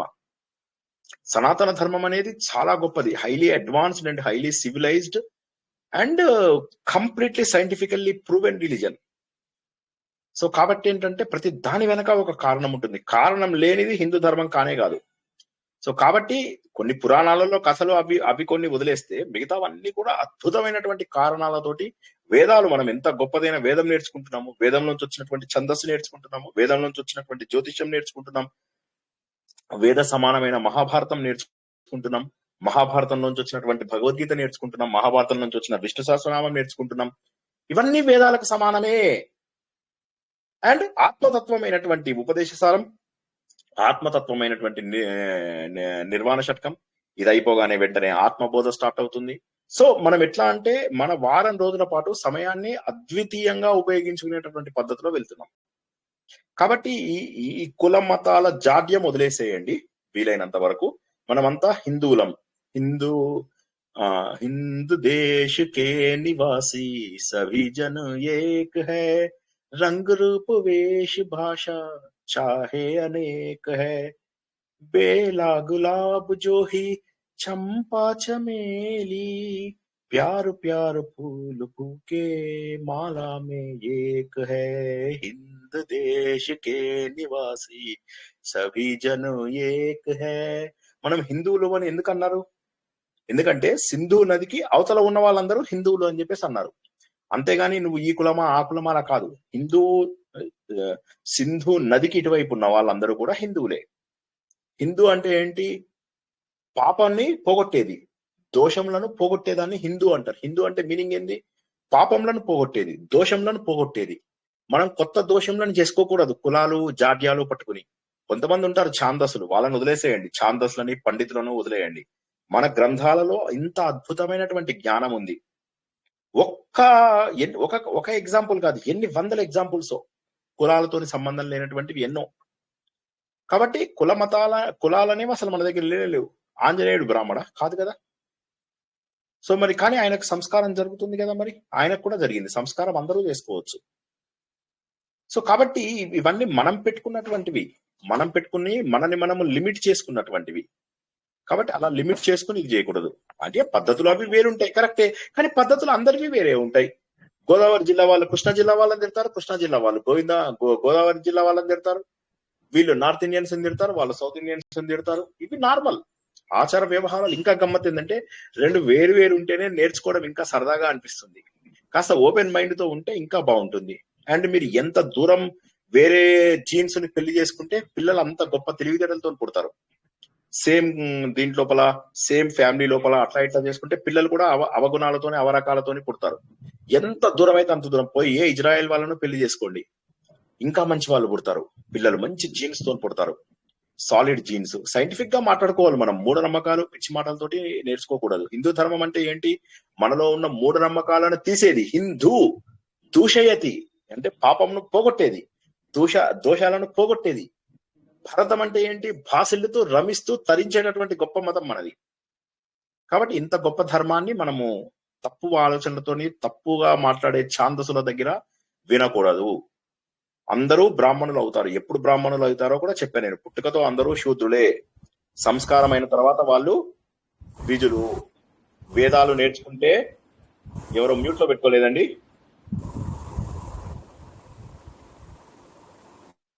అటు ఇజ్రాయెల్ వాళ్ళని చేసుకుంటే కనుక మాటలు ఇటు వాళ్ళకి అటు వాళ్ళకి అర్థం కావు కాబట్టి గొడవలు కూడా రావు సార్. బాగా చెప్పారు. సో వేదాలను నేర్చుకుంటే విప్రుడు అంటారు. ఈ వేదం యొక్క సారాన్ని తెలుసుకుంటే వాళ్ళని బ్రాహ్మణులు అంటారు. ఇప్పుడు మనం అందరము విప్రులు అనేటటువంటి స్టేజ్ లో ఉన్నాము. వేదములను నేర్చుకుంటున్నాం కాబట్టి మనమంతా ఇప్పుడు విప్రులం. మనం అందరము కూడా త్వరలో బ్రాహ్మణులం అవుతాం. సో కాబట్టి గుర్తుంచుకోండి, బ్రాహ్మణము అంటే ఏంటి? వేద సారము తెలిసిన వాడు బ్రాహ్మణుడు. వైష్ణవ జనతో తేనే కహియే జో పీరు పరాయి జానే రే, వైష్ణవ జనతో తేనే కహియో జో పీరు పరాయి అంటే ఎవరు? బ్రాహ్మణుడు అంటే ఎవరు? పీర్ పరాయి జానేరే, అవతల వాళ్ళ కష్టాలు తెలుసుకున్న వాడే బ్రాహ్మణుడు. బ్రాహ్మణుడు అంటే ఈ తాడేసుకుని అహంకార పూరితంగా మాట్లాడే ఈ పాపాత్ములు కాదు. గుర్తుంచుకోండి. పురోహితుడు అంటే ఏంటి? పురంనకు హితం కలిగించేవాడు బ్రాహ్మడు. ఊరంతటికి కూడా హితం చేసేవాడు బ్రాహ్మడు. అహంకార పూరితంగా ఉన్నవాళ్ళు బ్రాహ్మణులు కాదు. ఎప్పుడు గుర్తుంచుకోండి. ఓకేనా? ఈ మధ్య ఎవరో మాట్లాడుతూ సార్ అన్నారు, ఒక అబ్బాయి ఇంట్లో నాకు అమ్మాయి నచ్చింది అనని తనంతటి తను చూసుకొని చెప్పడమే మహాపాపం. శ్రీరాముడు అక్కడ ధనస్సు విరిచాక అమ్మవారిని చేపట్టడానికి మా నాన్న వచ్చినాకే లగ్నాలు పెట్టి చేయాలన్నాడు. సో ఇది మహాపాపం, అలా చేయకూడదు అనని ఎవరో ఒక వివరణ ఇచ్చారు సార్. ఒక అంటే నేనేదో నేనేమంటున్నానంటే ఏమీ తప్పు లేదు. అన్నిటికంటే గొప్పవి ప్రేమ వివాహాలు. ఓకే, ప్రపంచం నడిచేది ప్రేమతోటి. అది దాన్ని గుర్తించండి. ప్రేమ వివాహాలను ఎంకరేజ్ చేయండి, ఏం తప్పలేదు. అందుకే అంటున్నాను, ఛాందస్సులని పండితులు. ఈయన చెప్పింది నేను కూడా చెప్పాను. నా రామాయణం, నేను చెప్పిన రామాయణంలో కూడా ఉంది చూడండి. పాస్ట్ మన రామాయణ మహాభారతం గ్రూప్ లోకి వెళ్ళి పాస్ట్ రికార్డ్స్ లో నేను కూడా చెప్పాను. అదే వాల్మీకి రామాయణంలో ఉన్నదే. తండ్రి పర్మిషన్ తీసుకోవడము తప్పు. ఇప్పుడు కూడా తప్పుగా కొట్లాడి ఇంట్లోంచి వెళ్ళిపోమని ఏం చెప్పలేదు కదా. ఇష్టపడితే ఇంట్లో వచ్చి అమ్మ నాన్నను ఒప్పించి చేసుకోవడంలో తప్పేమీ లేదు. కానీ వీళ్ళు కూడా కులాలు అవి ఇవి అని చెప్పేసి పట్టించుకోకూడదు అని చెప్తున్నాను. ఎప్పుడైతే కులం అని చెప్పి పట్టించుకుంటావో, నీ కులం ఉన్నవాడు పూర్వకాలం కులం అంటే ఏంటి, అసలు కులం అంటే ఏంటి చెప్పండి? కులార్ణవ కులాంతస్థ అని చెప్పేసి మనం లలిత సహస్రనామంలో నేర్చుకున్నాం. కులం అంటే ఏంటి అసలు చెప్పండి? ఎవరైనా సరే, ఇంతమంది ఉన్నారు లలిత సహస్రనామం దగ్గర నిన్న వాళ్ళు. ఏంటమ్మా? సమూహము. Correct, very good. సమూహము, గ్రూప్, ఒక గుంపు అని మీనింగ్. అంతే. మీరు ఒక అపార్ట్మెంట్ లో ఉన్నారంటే అపార్ట్మెంట్ అంతా మీ కులమే. సో గుంపు అంతే. కులము అంటే గుంపు మొదటి అర్థం. రెండో అర్థం ఏంటి? మీలో ఉన్న కుండలిని కూడా కులము అని అంటారు. శక్తుల గుంపు అది. సో కాబట్టి అది అసలు తప్పు. అది బ్రిటిష్ వాళ్ళు ఏం చేశారంటే మనకు తేడా రావడానికి కోసం అవి సృష్టించారు. వృత్తి పనులు వేరు ఉండేవి, కానీ కులములు అనేటటువంటి ఉండేవి కాదు. అది గుర్తుంచుకోండి. కులం అనేటటువంటిది ఒక జాడ్యం.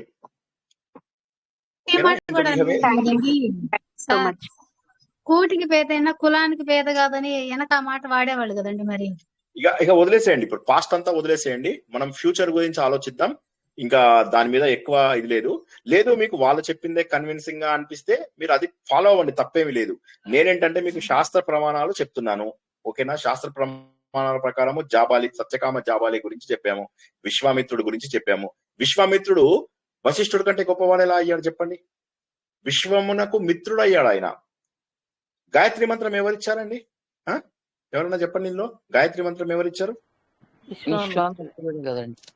మరి మళ్ళీ మనకు స్టార్ట్ చేసుకున్న అగ్ని సూత్రము, వాయు సూక్తం, ఇవన్నీ ఎవరిచ్చారండి? ఇప్పుడు మనం నేర్చుకుంటున్నాం కదా ఋగ్వేదంలో, ఎవరిచ్చారు? విశ్వామిత్రుడు కుమారుడు సార్. విశ్వామిత్రుడు కొడుకు మధుచంద్ర విశ్వామిత్రుడు. ఆయన ఎందుకు ఇచ్చాడు అవి? మరి ఆయన మరి బ్రాహ్మణ్ కాదు కదా, మరి అలాంటి మీరు తీసి పడేస్తారా? అచ్చా, వీళ్ళకంటే ముందు రుచికుడు ఆయన ఏం చేశాడు? పోయి ఆమెను చేసుకోలేదా? క్షత్రియ అమ్మాయిని చేసుకుంటాడు. చేసుకుంటే ఆయన ఏమంటాడు? గాదిరాజు ఏమంటాడు? లేదు లేదు నువ్వు పిలకేసుకొని వచ్చావు, నాకు ప్యాంట్ షర్ట్ వేసుకున్న అల్లుడు కావాలి, అమెరికా అల్లుడు కావాలని చెప్పేసి ఆయన అనుకుంటే, మంచిగా క్షత్రియుడు కావాలంటే ఈయనేమో పిలికేసుకొని గోచి కట్టుకొని వచ్చి నీ కూతురుని నేను ప్రేమించాను, నాకు కూతురు కావాలి అంటాడు. ఆయన అంటాడు ఈ బ్రాహ్మణులకి తిక్కు ఉంటుంది, మాట మాట్లాడితే కోపం వస్తుంది, కానీ మనసు నవనీతము, ఈయనని ఎట్లా నేను అవాయిడ్ చేయాలని చెప్పి ఏదో ఒక గొంతెమ్మ కోరిక కోరుతాడు. కోరగానే ఆయన కోరికను తీరుస్తాడు. ఇన్ని ఆవులు కావాలి, ఇన్ని రకాలుగా ఉన్నామని అడుగుతాడు, దానికి తీరుస్తాడు. తీర్చగానే ఖుషి అయిపోతాడు. అబ్బో నా అల్లుడు సూపర్ మ్యాన్, నా అల్లుడు తిస్మార్ ఖాన్ ప్యాంట్ షర్ట్ వేసుకోకపోతే ఏంది, ఈయననే ఒక ప్యాంటు అని చెప్పేసి సంతోషపడిపోతాడు. సంతోషపడిన తర్వాత ఆయన భార్య ఈయనని పెళ్లి చేసుకున్నాక పూర్తి బ్రాహ్మణ పద్ధతిలోకి మారిపోతుంది. మారిపోయిన తర్వాత మీకు తెలుసు కదా ఆ పాయసాలు అటు ఇటు మారుతాయి. మారిన తర్వాత ఈయన భార్యకి చెప్తాడు, పాయసం మారిపోయింది, మీ అమ్మకేమో బ్రాహ్మణుడు పుడతాడు, మనకేమో క్షత్రియుడు పుడతాడు అని. ఈమెది క్షత్రియ రక్తమే కదా, ఒప్పుకోదామే. లేదు లేదు మా అమ్మకి ఎవడన్నా పుట్టని నాకు సంబంధం అంటే నాకు మాత్రం బ్రాహ్మణే పుట్టాలంటుంది. బ్రాహ్మణ అంటే అంటాడు, లేదు అట్లా కుదరదు, నువ్వు పుట్టుకతో క్షత్రియుడు. లేదు లేదు ఇప్పుడు నేను బ్రాహ్మణ ఇది తీసుకున్నా, నాకు బ్రాహ్మణే కావాలి. అత్తగారేం మాట్లాడదు, తప్పు కాబట్టి నోరు మూసుకుంటుంది. బ్రాహ్మణుడు పుట్టినా పర్వాలేదని ఆమె ఊరుకుంటుంది. కానీ ఇటు సైడ్ ఏమైతుంది, క్షత్రియ వనిత అయినప్పటికీ కూడా నాకు బ్రాహ్మణ ఆచారాలు పాటించేటటువంటి కొడుకు కావాలి అని. ఇక చేసేది లేక భార్య మాట అంటే భయపడతాడు. ఆయన కూడా నాలాగా చాలా భయస్తుడు భార్య అంటే. అప్పుడు ఆయన ఏం చేశాడు, ఒక తరము మార్చేసేసి ఒక తరంలో ముందు తరంలో నీకు బ్రాహ్మణుడు పుడతాడు, తర్వాత తరం లోపల క్షత్రియుడు అవుతాడు అని చెప్పేసి చెప్తాడు అనమాట. అతనే జమదగ్ని, ఆ జమదగ్ని కుమారుడే పరశురాముడు. ఇక్కడ గాదిరాజు యొక్క కుమారుడు కౌశికుడు, ఆయననే మనము విశ్వామిత్రుడుగా పిలుస్తాం. కాబట్టి కులములు అనేటటువంటివి లేవు. ఇవన్నీ కూడా ఏంటంటే అన్ని రకాల మిక్స్ అండ్ మ్యాచ్లు జరిగాయి. సత్యవతి ఆవిడ అంతకుముందు క్షత్రియ పుత్రిక అంటారు, తర్వాత ఆమె మత్స్యగంధిగా మారింది, తర్వాత ఆమెని యోజన గ్రంథిగా చేశారు, తర్వాత ఆమెకు పుట్టినటువంటి కుమారుడు ఏమో మరి వేదవ్యాసుడు బ్రాహ్మణు. మరి వేదవ్యాసుడికి బ్రాహ్మణ అయితే వేదవ్యాసుడికి పుట్టినటువంటి ధృతరాష్ట్రుడు, పాండురాజు, విదురుడు, వీళ్ళు మరి క్షత్రియులు ఎట్లా అయ్యారు? సో కాబట్టి ఇవన్నీ మిక్స్ అండ్ మ్యాచ్లు చాలా అయ్యాయి, బోలెడన్ని మిక్స్ అండ్ మ్యాచ్లు. అంతెందుకు, యయాతి ఇద్దరిని పెళ్లి చేసుకుంటాడు, శర్మిష్ఠాని, దేవయానిని. దేవయాని ఏమో బ్రాహ్మణ అమ్మాయి, ఇటు శర్మిష్ఠ ఏమో క్షత్రియ అమ్మాయి. మళ్ళీ వీళ్ళ నుంచి పుట్టిన వాళ్ళే కదా యదు వంశం వాళ్ళు, క్షత్రియ వంశంలో ఉన్నటువంటి కురు వంశం, పురు వంశం వాళ్ళు. మనకు కళ్ళ ముందే ఇవి వివాహాలు మాత్రం సంకల్పంతో జరిగాయి కావు కదా సార్. ప్రారంభంలో ఖచ్చితంగా వివాహము, ఆస్తులు, భార్య, పిల్లలు అవన్నీ ప్రారంభంలో ఉన్నట్టే జరుగుతాయి కదా. అది ఎంత ప్రయత్నించినా ఒక్కోసారి జరగచ్చు, జరగకపోవచ్చు, అంటే ప్రారంభంలో ఉన్నట్టు అనుకోవటం. అంతే అంతే అంతే ప్రారంభం అని అనుకోవాలి. మన ప్రయత్నం చేయాలి, మానవ ప్రయత్నం చేయాలి. చేసిన తర్వాత చేయాలి, అది జరగకపోతే ఇక అది ప్రారంభంలో లేదు, ప్రారంభం అని వదిలేయాలి. కానీ చిన్న చిన్న వాటి కోసం అనవసరంగా మనసు పాడు చేసుకోవద్దు. మనసులు కలిసి మంచిగా ప్రేమగా ఉండే వాళ్ళు ఉంటే వాళ్ళకి ఇచ్చేయడం బెటరు. ఆచార వ్యవహారం ఈ రోజుల్లో బ్రాహ్మిన్సే పాటించారు. వాడు మెడలో ఇది వేసుకుంటాడు, దంజం వేసుకుంటాడు, వాడు అసలు జీవితంలో సంధ్యావందనం చెయ్యడు. అలాంటి వాళ్ళు ఎంతమంది బ్రాహ్మిన్స్ ఉన్నారు. అవును సార్, మీరు చెప్పింది 100% కరెక్ట్. కానీ ఇక్కడ ఎవరున్నా నాన్ వెజిటేరియన్ ఉన్నారేమో నాకు తెలియదు సార్. నాన్ వెజ్ కొద్దిగా భయం. అది వాళ్ళు కొంచెం ఆధ్యాత్మికంగా రావాలి అంటే కొంచెం అదొకటి కొద్దిగా కష్టం. నాన్ వెజ్ అదొకటి ఈ ఒక్క పాయింట్ నేను 100% ఒప్పుకుంటా. దాని గురించి నేను ఇందాక చెప్పబోతున్నా. హరి ఓం. నేను రమాదేవి మాట్లాడుతున్నానండి. ఈ బ్రాహ్మణ్స్ నాన్ వెజ్ తినరని ఎవరన్నారండి? శుభ్రంగా తింటున్నారు, మాకంటే బాగా తింటున్నారు. ఇన్ఫాక్ట్ నేను నాన్ బ్రాహ్మణ్ ఖచ్చితంగా ఫాలో అయ్యే వాళ్ళ గురించి చెప్తున్నారండి. మానేశారు. లాస్ట్ మా ఇంట్లో జోరో ఉన్నాడు, జోరో కూడా నేను నాన్ వెజ్ పెట్టడం లేదు. అందరి గురించి నేను ఇక్కడ మాట్లాడలేదు సార్, కొంతమంది గురించి మాట్లాడుతున్నా సార్. అదే కరెక్టే. హరిత చెప్పండి. నా క్లాస్మేట్స్, నా పీజీ ఫ్రెండ్స్ అందరూ చాలా మంది బ్రాహ్మిన్స్ ఉన్నారు సార్. నేనేమో రెడ్డి అయ్యుండి నేను వెజిటేరియన్. వాళ్ళు ఇంకా నన్ను తిడతారు, ఏంటి నువ్వు రెడ్డి అయ్యుండి తినవేంటి, ఎంత టేస్ట్ ఉంది, తినొచ్చు కదా. అందుకే నేను ఫస్ట్ మెన్షన్ చేశాను సార్, అందరి గురించి కాదు, కొంతమంది గురించి అని. అంతే. ఏది ఏమైనా కూడా ఆచార వ్యవహారాలు నాకు తెలియదు కానీ భోజనం దగ్గర మాత్రం ఖచ్చితంగా ఇబ్బంది అవుతుంది. అంతవరకు అయితే ఉంది. So but what ever it is, దానికి వాళ్ళిద్దరూ ఆలోచించుకోవాల్సిన పాయింట్ అది. మనం భయపడడం సహజం. ఇప్పుడు నేనంటే నాకు ముద్దపప్పు తప్ప వేరే తినబుద్ధి కాదు. మా కూతురు బెండకాయ తింటుంటే నాకు ఎంత అసహ్యం వేస్తూ ఉంటుందో. దానికి బెండకాయ అంటే చాలా ఇష్టం. మా పిల్లవాడికి ఆనపకాయ అంటే ఇష్టం. నాకు బెండకాయ తినను, దొండకాయ తినను, కాకరకాయ తినను, వంకాయ తినను, తర్వాత ఇంకా మిగతావేమి తినను. నేను తినేది ఆలుగడ్డ ఇష్టము, అది కూడా ఎప్పుడో రేర్ గా. తర్వాత టమాటా తింటాను. బాగా చేస్తే బీన్స్. మిగతా ఆకుకూరలు కూడా నాకేమి ఇష్టం లేదు. ఒకటే ఇష్టం పాలకూర, అది కాస్త కాశీలో వదిలేసా ఆ గయ లోపల. సో గోవిందా, ఇప్పుడు నాకు ఆకుకూరలు 0 అయిపోయాయి. ఫ్రూట్స్ అన్ని తింటా, కానీ నేను రోజు ముద్దపప్పు. ఇక నేను ఏంటంటే ఈ గొడవలన్నీ ఎందుకని చెప్పేసి ఇక అన్ని మానేసి ఓన్లీ ముద్దపప్పు, ఆవకాయ, అప్పడాలు. ఇంకా మీరు ఏం తినరు, పప్పు తప్ప. అంతే, చాలా ఈజీ సార్, మీ ఇంట్లో వంట ఈజీ. అండ్ ఇంకోటి ఏంటంటే, ఇప్పుడు ఇన్నేళ్లుగా తింటున్నా కదా, నాకు మొహం మొత్తకుండా కాక మళ్ళీ తెల్లారిన తర్వాత ఇవాళ మధ్యాహ్నం లంచ్ లో పప్పు ఉంది అంటే ఎంత ఆనందం అనిపిస్తుందో నాకు తెలుసా. అసలు ఎంత ఆనందం అంటే అసలు పొంగిపోతాను అన్నమాట. అబ్బా, ఇవాళ మళ్ళీ పప్పు, ఆవకాయ నాకు అట్లా మొత్తం ఉండాల్సిందే కంపల్సరీగా. సో కాబట్టి నాకు బెండకాయ తిన్నా కూడా అసహ్యమే. ఫర్గెట్ అబౌట్ నాన్ వెజ్ గా చాలా దూరం. నాకు ఎవడన్నా బెండకాయ, దొండకాయ, ఆనపకాయ, కాకరకాయ ఏవి తిన్నా అసహ్యమే. బట్ ఎనీవే, సో మీరు చెప్పిన దానికి ప్రశ్నకైతే నేను జవాబు చెప్పాను. సో అదిగా మీరు తర్వాత ఆలోచించుకుని ఎవరి ఇండివిజువల్ డెసిషన్స్ వాళ్ళు తీసుకోవాలి.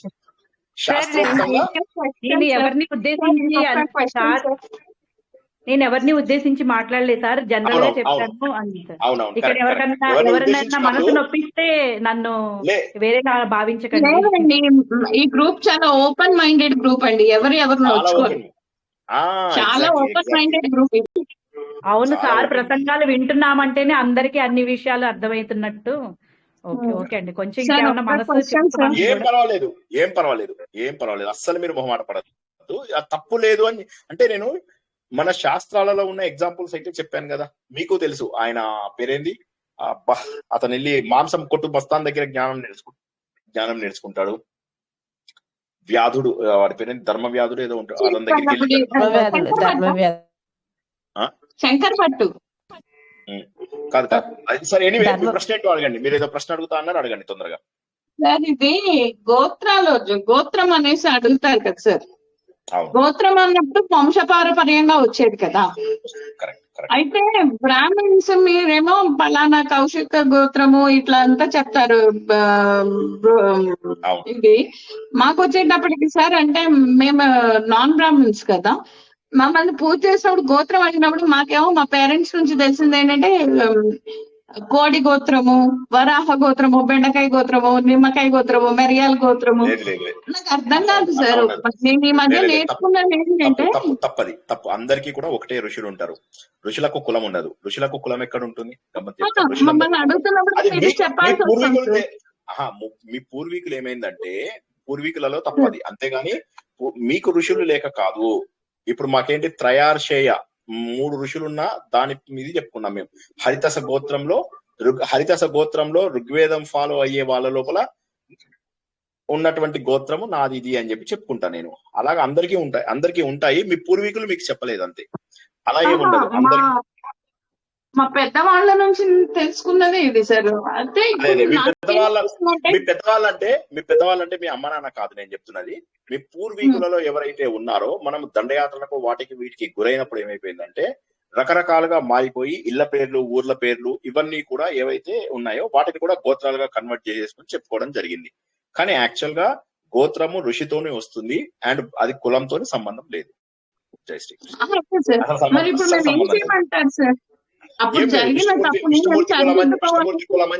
విష్ణుమూర్తి కులం అని చెప్పండి అంతే.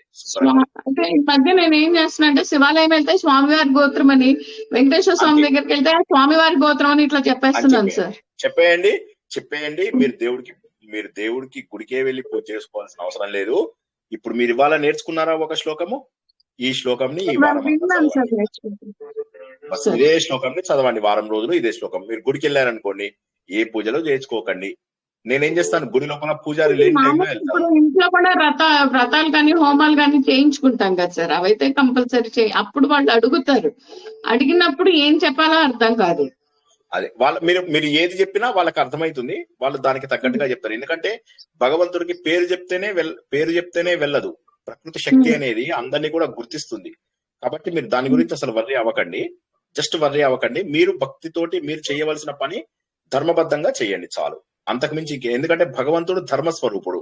మనము వృష కపి రమే ఆత్మ అని చెప్పి తెలుసుకున్నామా. వృష అంటే మీనింగ్ ఏంటంటే ధర్మం, వృషకర్మ వృషోదర అవి తెలుసుకున్నాం కదా.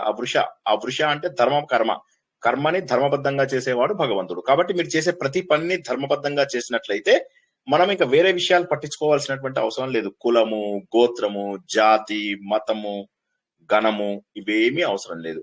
ఓకే, భగవంతుడికి మన స్వచ్ఛమైనటువంటి హృదయము, మనం స్వచ్ఛమైనటువంటి మనసు, మనం చేసేటటువంటి శ్రద్ధ, ఇవి ఇంపార్టెంట్. ఇప్పుడు ఒకసారి ఏమైందంటే స్టేజ్ మీద పాటల కాంపిటీషన్ జరిగింది. పాటల కాంపిటీషన్ జరిగితే కొంతమంది పాటలు పాడుతూ ఇట్లా తొడలు కొడుతున్నారు, మీసాలు తిప్పుతున్నారు, ఇవన్నీ చేస్తుంటే ఆయన మెల్లగా జడ్జి వచ్చి మైక్ లో చెప్పాడు అనమాట, ఇక్కడ మేము మార్కులు ఇచ్చేది మీ గాత్రానికి మార్కులు ఇస్తాం కానీ మీ పిచ్చి చేష్టలకి మేము మార్కులు ఇవ్వము అని చెప్పేసి చెప్పాడు. సో కాబట్టి ఏంటంటే ఇక్కడ ఏ విధంగానైతే పాటకు ప్రాణం పల్లవి అయితే మనము దేవుడికి ప్రాణము మన భక్తి అని లెక్క. అది సో దేవుడికి కావాల్సింది ఒక భక్తి మాత్రమే, ఇంకా వేరేవేమీ అవసరం లేదు. అదే మనం ఇన్ని రోజులుగా నేర్చుకుంటున్నది అదే. ఈ కులాలు, గోత్రాలు, హంగులు, ఆర్భాటాలు, కర్మలు, కాండలు ఇవన్నీ కాదు. కర్మకాండలను చేస్తూ కర్మకాండలకు అతీతంగా మనం భగవంతుణ్ణి మన హృదయంలో గుర్తుంచుకోవడం కోసం అని తెలుసుకుంటున్నాం. ఇవన్నీ కూడా వీటన్నిటిలో ప్రతి దాంట్లో కూడా మనకు తెలిసేది అదే. ప్రతి దాంట్లో కూడా భగవంతు తత్వమసి. అయ్యప్ప స్వామి గుడికి వెళ్ళగానే బయట తత్వమసి కనిపిస్తుంది, అయిపోయింది. అది చూడరు జనాలు, లోపలికి వెళ్ళి విగ్రహాన్ని చూడడానికి ఎక్కువ శ్రద్ధ చూపిస్తారు. కానీ తత్వమసి అని అన్నాడు, ఏంటి దీనిది అని ఆలోచించాలి. నేనేమంటున్నానంటే మనం ఎన్నో కోట్ల జన్మల అదృష్టం చేసుకుంటే మనిషి జన్మ వచ్చింది, ఇంకా ఎన్నో కోట్ల జన్మల అదృష్టం చేసుకుంటే ఇవన్నీ అర్థం చేసుకోవడానికి అవకాశం వచ్చింది. కాబట్టి ఏంటంటే చక్కగా అర్థం చేసుకోండి. మోసం చేసే వాళ్ళు, డబ్బులు తీసుకునే వాళ్ళు, యాగాలు, శాంతులు ఇవన్నీ చేయించకండి. ప్రశాంతంగా ఉండండి. ఇంట్లో కూర్చొని మీకు దేవుడికి మధ్య ఏమీ ఉండకూడదు. బ్రహ్మానందం అంటాడు కదా, నయన వాళ్ళతో ఇంటియాన్ని బయటికి పంపించేస్తాడు, ఎవరు ఉండొద్దు మన మధ్య అని. అలాగా మన మధ్య దేవుడి మధ్య ఎవరు ఉండకూడదు. భగవంతుడికి భక్తుడికి మధ్య అనుసంధానము కేవలం మన భక్తే, అంతే. అది గుర్తుంచుకోండి. మనకు భగవంతుడికి మధ్య ఏది ఉండకూడదు. సో కాబట్టి ఏంటంటే అది గుర్తుంచుకుని ప్రశాంతంగా ఉండండి. నేనేమంటున్నానంటే ప్రశాంతంగా హ్యాపీగా ఉండండి. ప్రశాంతంగా ఉండడమే భగవంతుడి తత్వం. భగవంతుడి తత్వం ఏంటి? ప్రశాంతంగా ఉండడం. మన లోపల సత్ చిత్ ఆనందము. సత్ సత్యమైన, చిత్ చైతన్యవంతమైన, ఆనందము. ఆనందం అంటే ఆనందానికి అపోజిట్ వర్డ్ ఉండదు అన్నమాట. అది మాత్రమే భగవంతుడు. సచ్చిదానంద స్వరూపుడు అని మనం చదువుతుంటాం. దేవుడా నువ్వు సచ్చిదానంద స్వరూపుడవి, నువ్వు ఏక స్వరూపుడవి, అలా కాదు. దాన్ని సచ్చిదానంద స్వరూపుడు అంటే కొంత అర్థం చేసుకోవాలి. ఏక స్వరూపుడు, ఏకరూపం అంటే ఏంటి? భగవంతుడివి అందరిలో ఉన్నది నువ్వే, రెండవది లేదు. ఒక్కటే, ప్రపంచంలో ఉన్నది ఒక్కటే, అది అద్వైతం. అదే మన వేద అంతము, వేదములకు చివర ఉన్నది. అదే ఉపనిషత్తు, అదే జ్ఞానకాండ, అదే జ్ఞానశిఖ. సో ఇది ప్రతి గ్రంథంలో ఇదే. నేను ఇంతకు ముందు కూడా మీకు చెప్పాను. భాగవతము 18,000 శ్లోకాలు, అందులోపల 4,000 శ్లోకాలలో కథలు, 14,000 శ్లోకాలలో తత్వం. భగవంతుడా నువ్వు సర్వవ్యాపివి, సర్వాంతర్యామివి, నువ్వు రూపం లేనటువంటి, ఇవే చెప్తున్నాడు, తత్వమే చెప్తాడు. 14,000 శ్లోకాలలో తత్వం ఉంది. అంటే మీరు అర్థం చేసుకోండి, మన పురాణాలలో కానీ దేంట్లో అయినా కానీ తత్వానికి ఎక్కువ ప్రాధాన్యత ఇచ్చారు. మనం ఏం చేసామంటే కథకు ప్రాధాన్యత ఇచ్చి, సార్ వాలిని చెట్టుసాటించి కొట్టడం తప్ప సార్, సీతని ఇందులో కూర్చోబెట్టడం తప్ప సార్, ఇవన్నీ ఆలోచించకండి. మీరు తత్వం పట్టుకొని దాన్ని మించి వెళ్ళండి అంతే. కథని పట్టుకుంటూ వెళ్తే కథ దగ్గర ఆగిపోతాం. నేను ఎప్పుడు చెప్తుంటాను కదా, రాము అనే పిల్లాడికి రోడ్డు మీద పర్సు దొరికింది. ఆ పర్సును తీసుకెళ్లి పోలీస్ స్టేషన్ లో ఇచ్చాడు. పోలీస్ స్టేషన్ ఇతని శభాష్ రాము అన్నాడు. నెక్స్ట్ డే నాడు తన పేపర్ లో పడింది. ఈ కథ విన్నప్పుడు మన పిల్లలు ఏమైతారు? మార్పు చెంది నిజమే కదా, మనం కూడా ధర్మబద్ధంగా ఉండాలి అని నేర్చుకుంటారు. అలా కాకుండా పిల్లలకి పుట్టగానే నువ్వు ఈ రోజు నుంచి ధర్మబద్ధంగా ఉండరా అంటే వాడు ధర్మబద్ధంగా ఉండాలి అనేది నేర్చుకుంటాడు, కానీ ధర్మం అంటే ఏంటో తెలియదు వాడికి. సో అందుకోసమని కథల రూపంలో నేర్పిస్తారు. ఇవన్నీ కూడా కథల రూపంలో నేర్పిస్తారు. పురాణాలు వేద కాలం వేరు, పురాణ కాలం వేరు. వేదాలు అపౌరుషేయాలు, శృతులు, గురు శిష్య పరంపర ద్వారా మనకు అందినటువంటివి. సో కాబట్టి ప్రశాంతంగా ఉండండి. అంటే టెన్షన్ పడద్దు, దేనికి టెన్షన్ పడకండి, హ్యాపీగా ప్రశాంతంగా చేసుకోండి. ఏది జరిగినా భగవంతుడి ఆజ్ఞ ప్రకారమే జరుగుతుంది. మీరు చేసేదల్లా ఏంటంటే పర్సనాలిటీ డెవలప్మెంట్, అంటే మీరు పరిణతి చెందడం. ఇది మీరు ఎంత ప్రయత్నం చేస్తే భగవంతుడు మీకు అంత శక్తి ఇస్తాడు. పశువులుగా పుడితే అది కూడా ఉండదు మనకు. పశువులుగా పుడితే ఏది దొరికితే దాంతోటే ఉండాలి. ప్రారంధం తప్ప ఏమీ ఉండదు. మనం మనుషులుగా పుట్టాం కాబట్టి ఒక ప్రారంధం, ఒక సంకల్పం, ఒక ప్రారంధం, ఒక సంకల్పం. ప్రారంధం మార్చలేము, అది అలాగే ఉంటుంది. కానీ సంకల్పం ద్వారా మనం పరిణతి సాధించి మహానుభావులం అయ్యి భగవంతుడుగా మారేటటువంటి అవకాశం ఉంది. సమయం లేదు మిత్రమా, శరణమా మరణమా అని చెప్పేసి మనం సినిమాలో తెలుసుకున్నట్టుగా అదే మనం నిత్య జీవితానికి కూడా ఆచరించుకోవాలి. ఓకేనా? అన్ని రకరకాల ప్రశ్నలు అడుగుతున్నారు సార్. ఒక రోజు ఏం చేస్తారంటే మీరు నన్ను, సార్ మీరు ప్రశ్నలు కూడా బాగా చెప్తున్నారు, పాటలు కూడా బాగా పాడుతున్నారు సార్, ఒకసారి డాన్స్ చేయండి అంటారు. అప్పుడు నేను ఏ డాన్స్ చేయాలి అంటే భరతనాట్యమా, అది సార్ మీరు అది చెయ్యండి సార్, అదేం సినిమా, శ్యామ్ సింగరాయ్ చెప్పారు కదా సార్, ఆ డాన్స్ అన్ని చెయ్యండి అని చేయించేటట్టు మిక్స్ చేయబెట్ట, అదే అది చేయించేటట్టే ఉన్నారు అందరూ. సో ఇంకా ఏమీ లేకపోతే ఈ రోజుకి ముగించుకుందాము. 1:40 అయింది. ఓకేనా? రేపు నమస్తే మేడం. నమస్తే మేడం, నా చెప్పండి. పేరు కల్పన అండి. ఈ రోజే ఫస్ట్ డే క్లాస్. యాక్చువల్లీ నాకు ఒక డౌట్ ఉంది, అడగచ్చా? అడగండి, పర్లేదు. నిన్నటి భగవద్గీతలో ఇది నా డౌట్, పర్వాలేదా? సరే అడగండి, పర్వాలేదు. అది ఏమైందంటే నేను భగవద్గీత 3 times విన్నాను నిన్నటి నుంచి, అది వింటూనే ఉన్నాను అనమాట. నిన్న నైట్ నుంచి నాకు 8వ అధ్యాయంలో టూకీగా ఏం చెప్పారు అన్నది తెలియలేదు అక్కడ, అందుకని అడుగుదాము. నేనేం చెప్పానో చెప్పండి ఫస్ట్. మీరేం చెప్పారు అన్నదే రాలేదు అక్కడ. 6 తర్వాత 7కి వెళ్ళిన నిన్న ఏం చెప్పుకున్నామో ఇవాళ కూడా అదే చెప్పుకున్నాం. ఓకే, ఇవాళ చెప్పుకున్న దాంట్లో సృష్టి లయం అని చెప్పుకున్నామా? సృష్టి లయ గురించి చెప్పుకున్నామా? అవి కూడా అందులో కూడా అవే చెప్తాడు. అందులో కూడా భగవంతుడు తన స్వరూపం గురించి, ఆది బ్రహ్మణము, అధ్యాత్మము, అది దైవము, ఇవన్నిటి గురించి చెబుతూ చివరికి ఏమంటాడు, మరణ కాలంలో చివరికి తనను ఎలా చేరతారు అనే విషయాన్ని చెప్తూ దాని గురించి ఆయన 2 మార్గాలు చెప్తాడు. ఒకటి ఉత్తరాయణ పుణ్యకాలం, ఒకటి దక్షిణాయన పుణ్యకాలంలో ఎలా చనిపోతారో అని చెప్పి, సృష్టి చేసేది భగవంతుడు ఎలా సృష్టి చేస్తాడు, పరబ్రహ్మ ఎలా సృష్టి చేస్తాడు, మన్వంతరాలు వాటి గురించి కూడా డిస్కస్ చేస్తాడు. అదన్నమాట. అంటే సృష్టి గురించి, లయ గురించి తెలియజేస్తాడు. చనిపోయిన వాళ్ళు ఎవరైతే ఉంటారో వాళ్ళు చనిపోయిన తర్వాత భగవంతుని ఎలా చేరుకుంటారు అనేటటువంటి 2 మార్గాలు చెప్పేది 8వ అధ్యాయం. ఓకేనా? అక్షర పరబ్రహ్మ యోగం. చాలా సంతోషం. ముగించుకుందామా? చాలాసేపు అయింది కదా. Okay sir. సరే, అందరూ కూడా ఇదే శ్లోకాన్ని వారం మొత్తము చదువుకుంటారని, చదువుతూ భగవంతుడి యొక్క తత్వాన్ని అర్థం చేసుకుంటారని, భగవంతుడి ఆ తత్వాన్ని అర్థం చేసుకున్నాక ఇక సందేహాలంటూ రావని, దాన్ని అందరూ ఆచరిస్తారని ఆశిస్తూ ఈ రోజు ప్రవచనాన్ని ముగించుకుందాం. రేపు అరణ్య పర్వంతో మళ్ళీ కలుద్దాం రాత్రి 9 గంటలకు. జై శ్రీకృష్ణ. అందరికీ శుభరాత్రి, శుభం భూయాత్. జై శ్రీకృష్ణ సార్.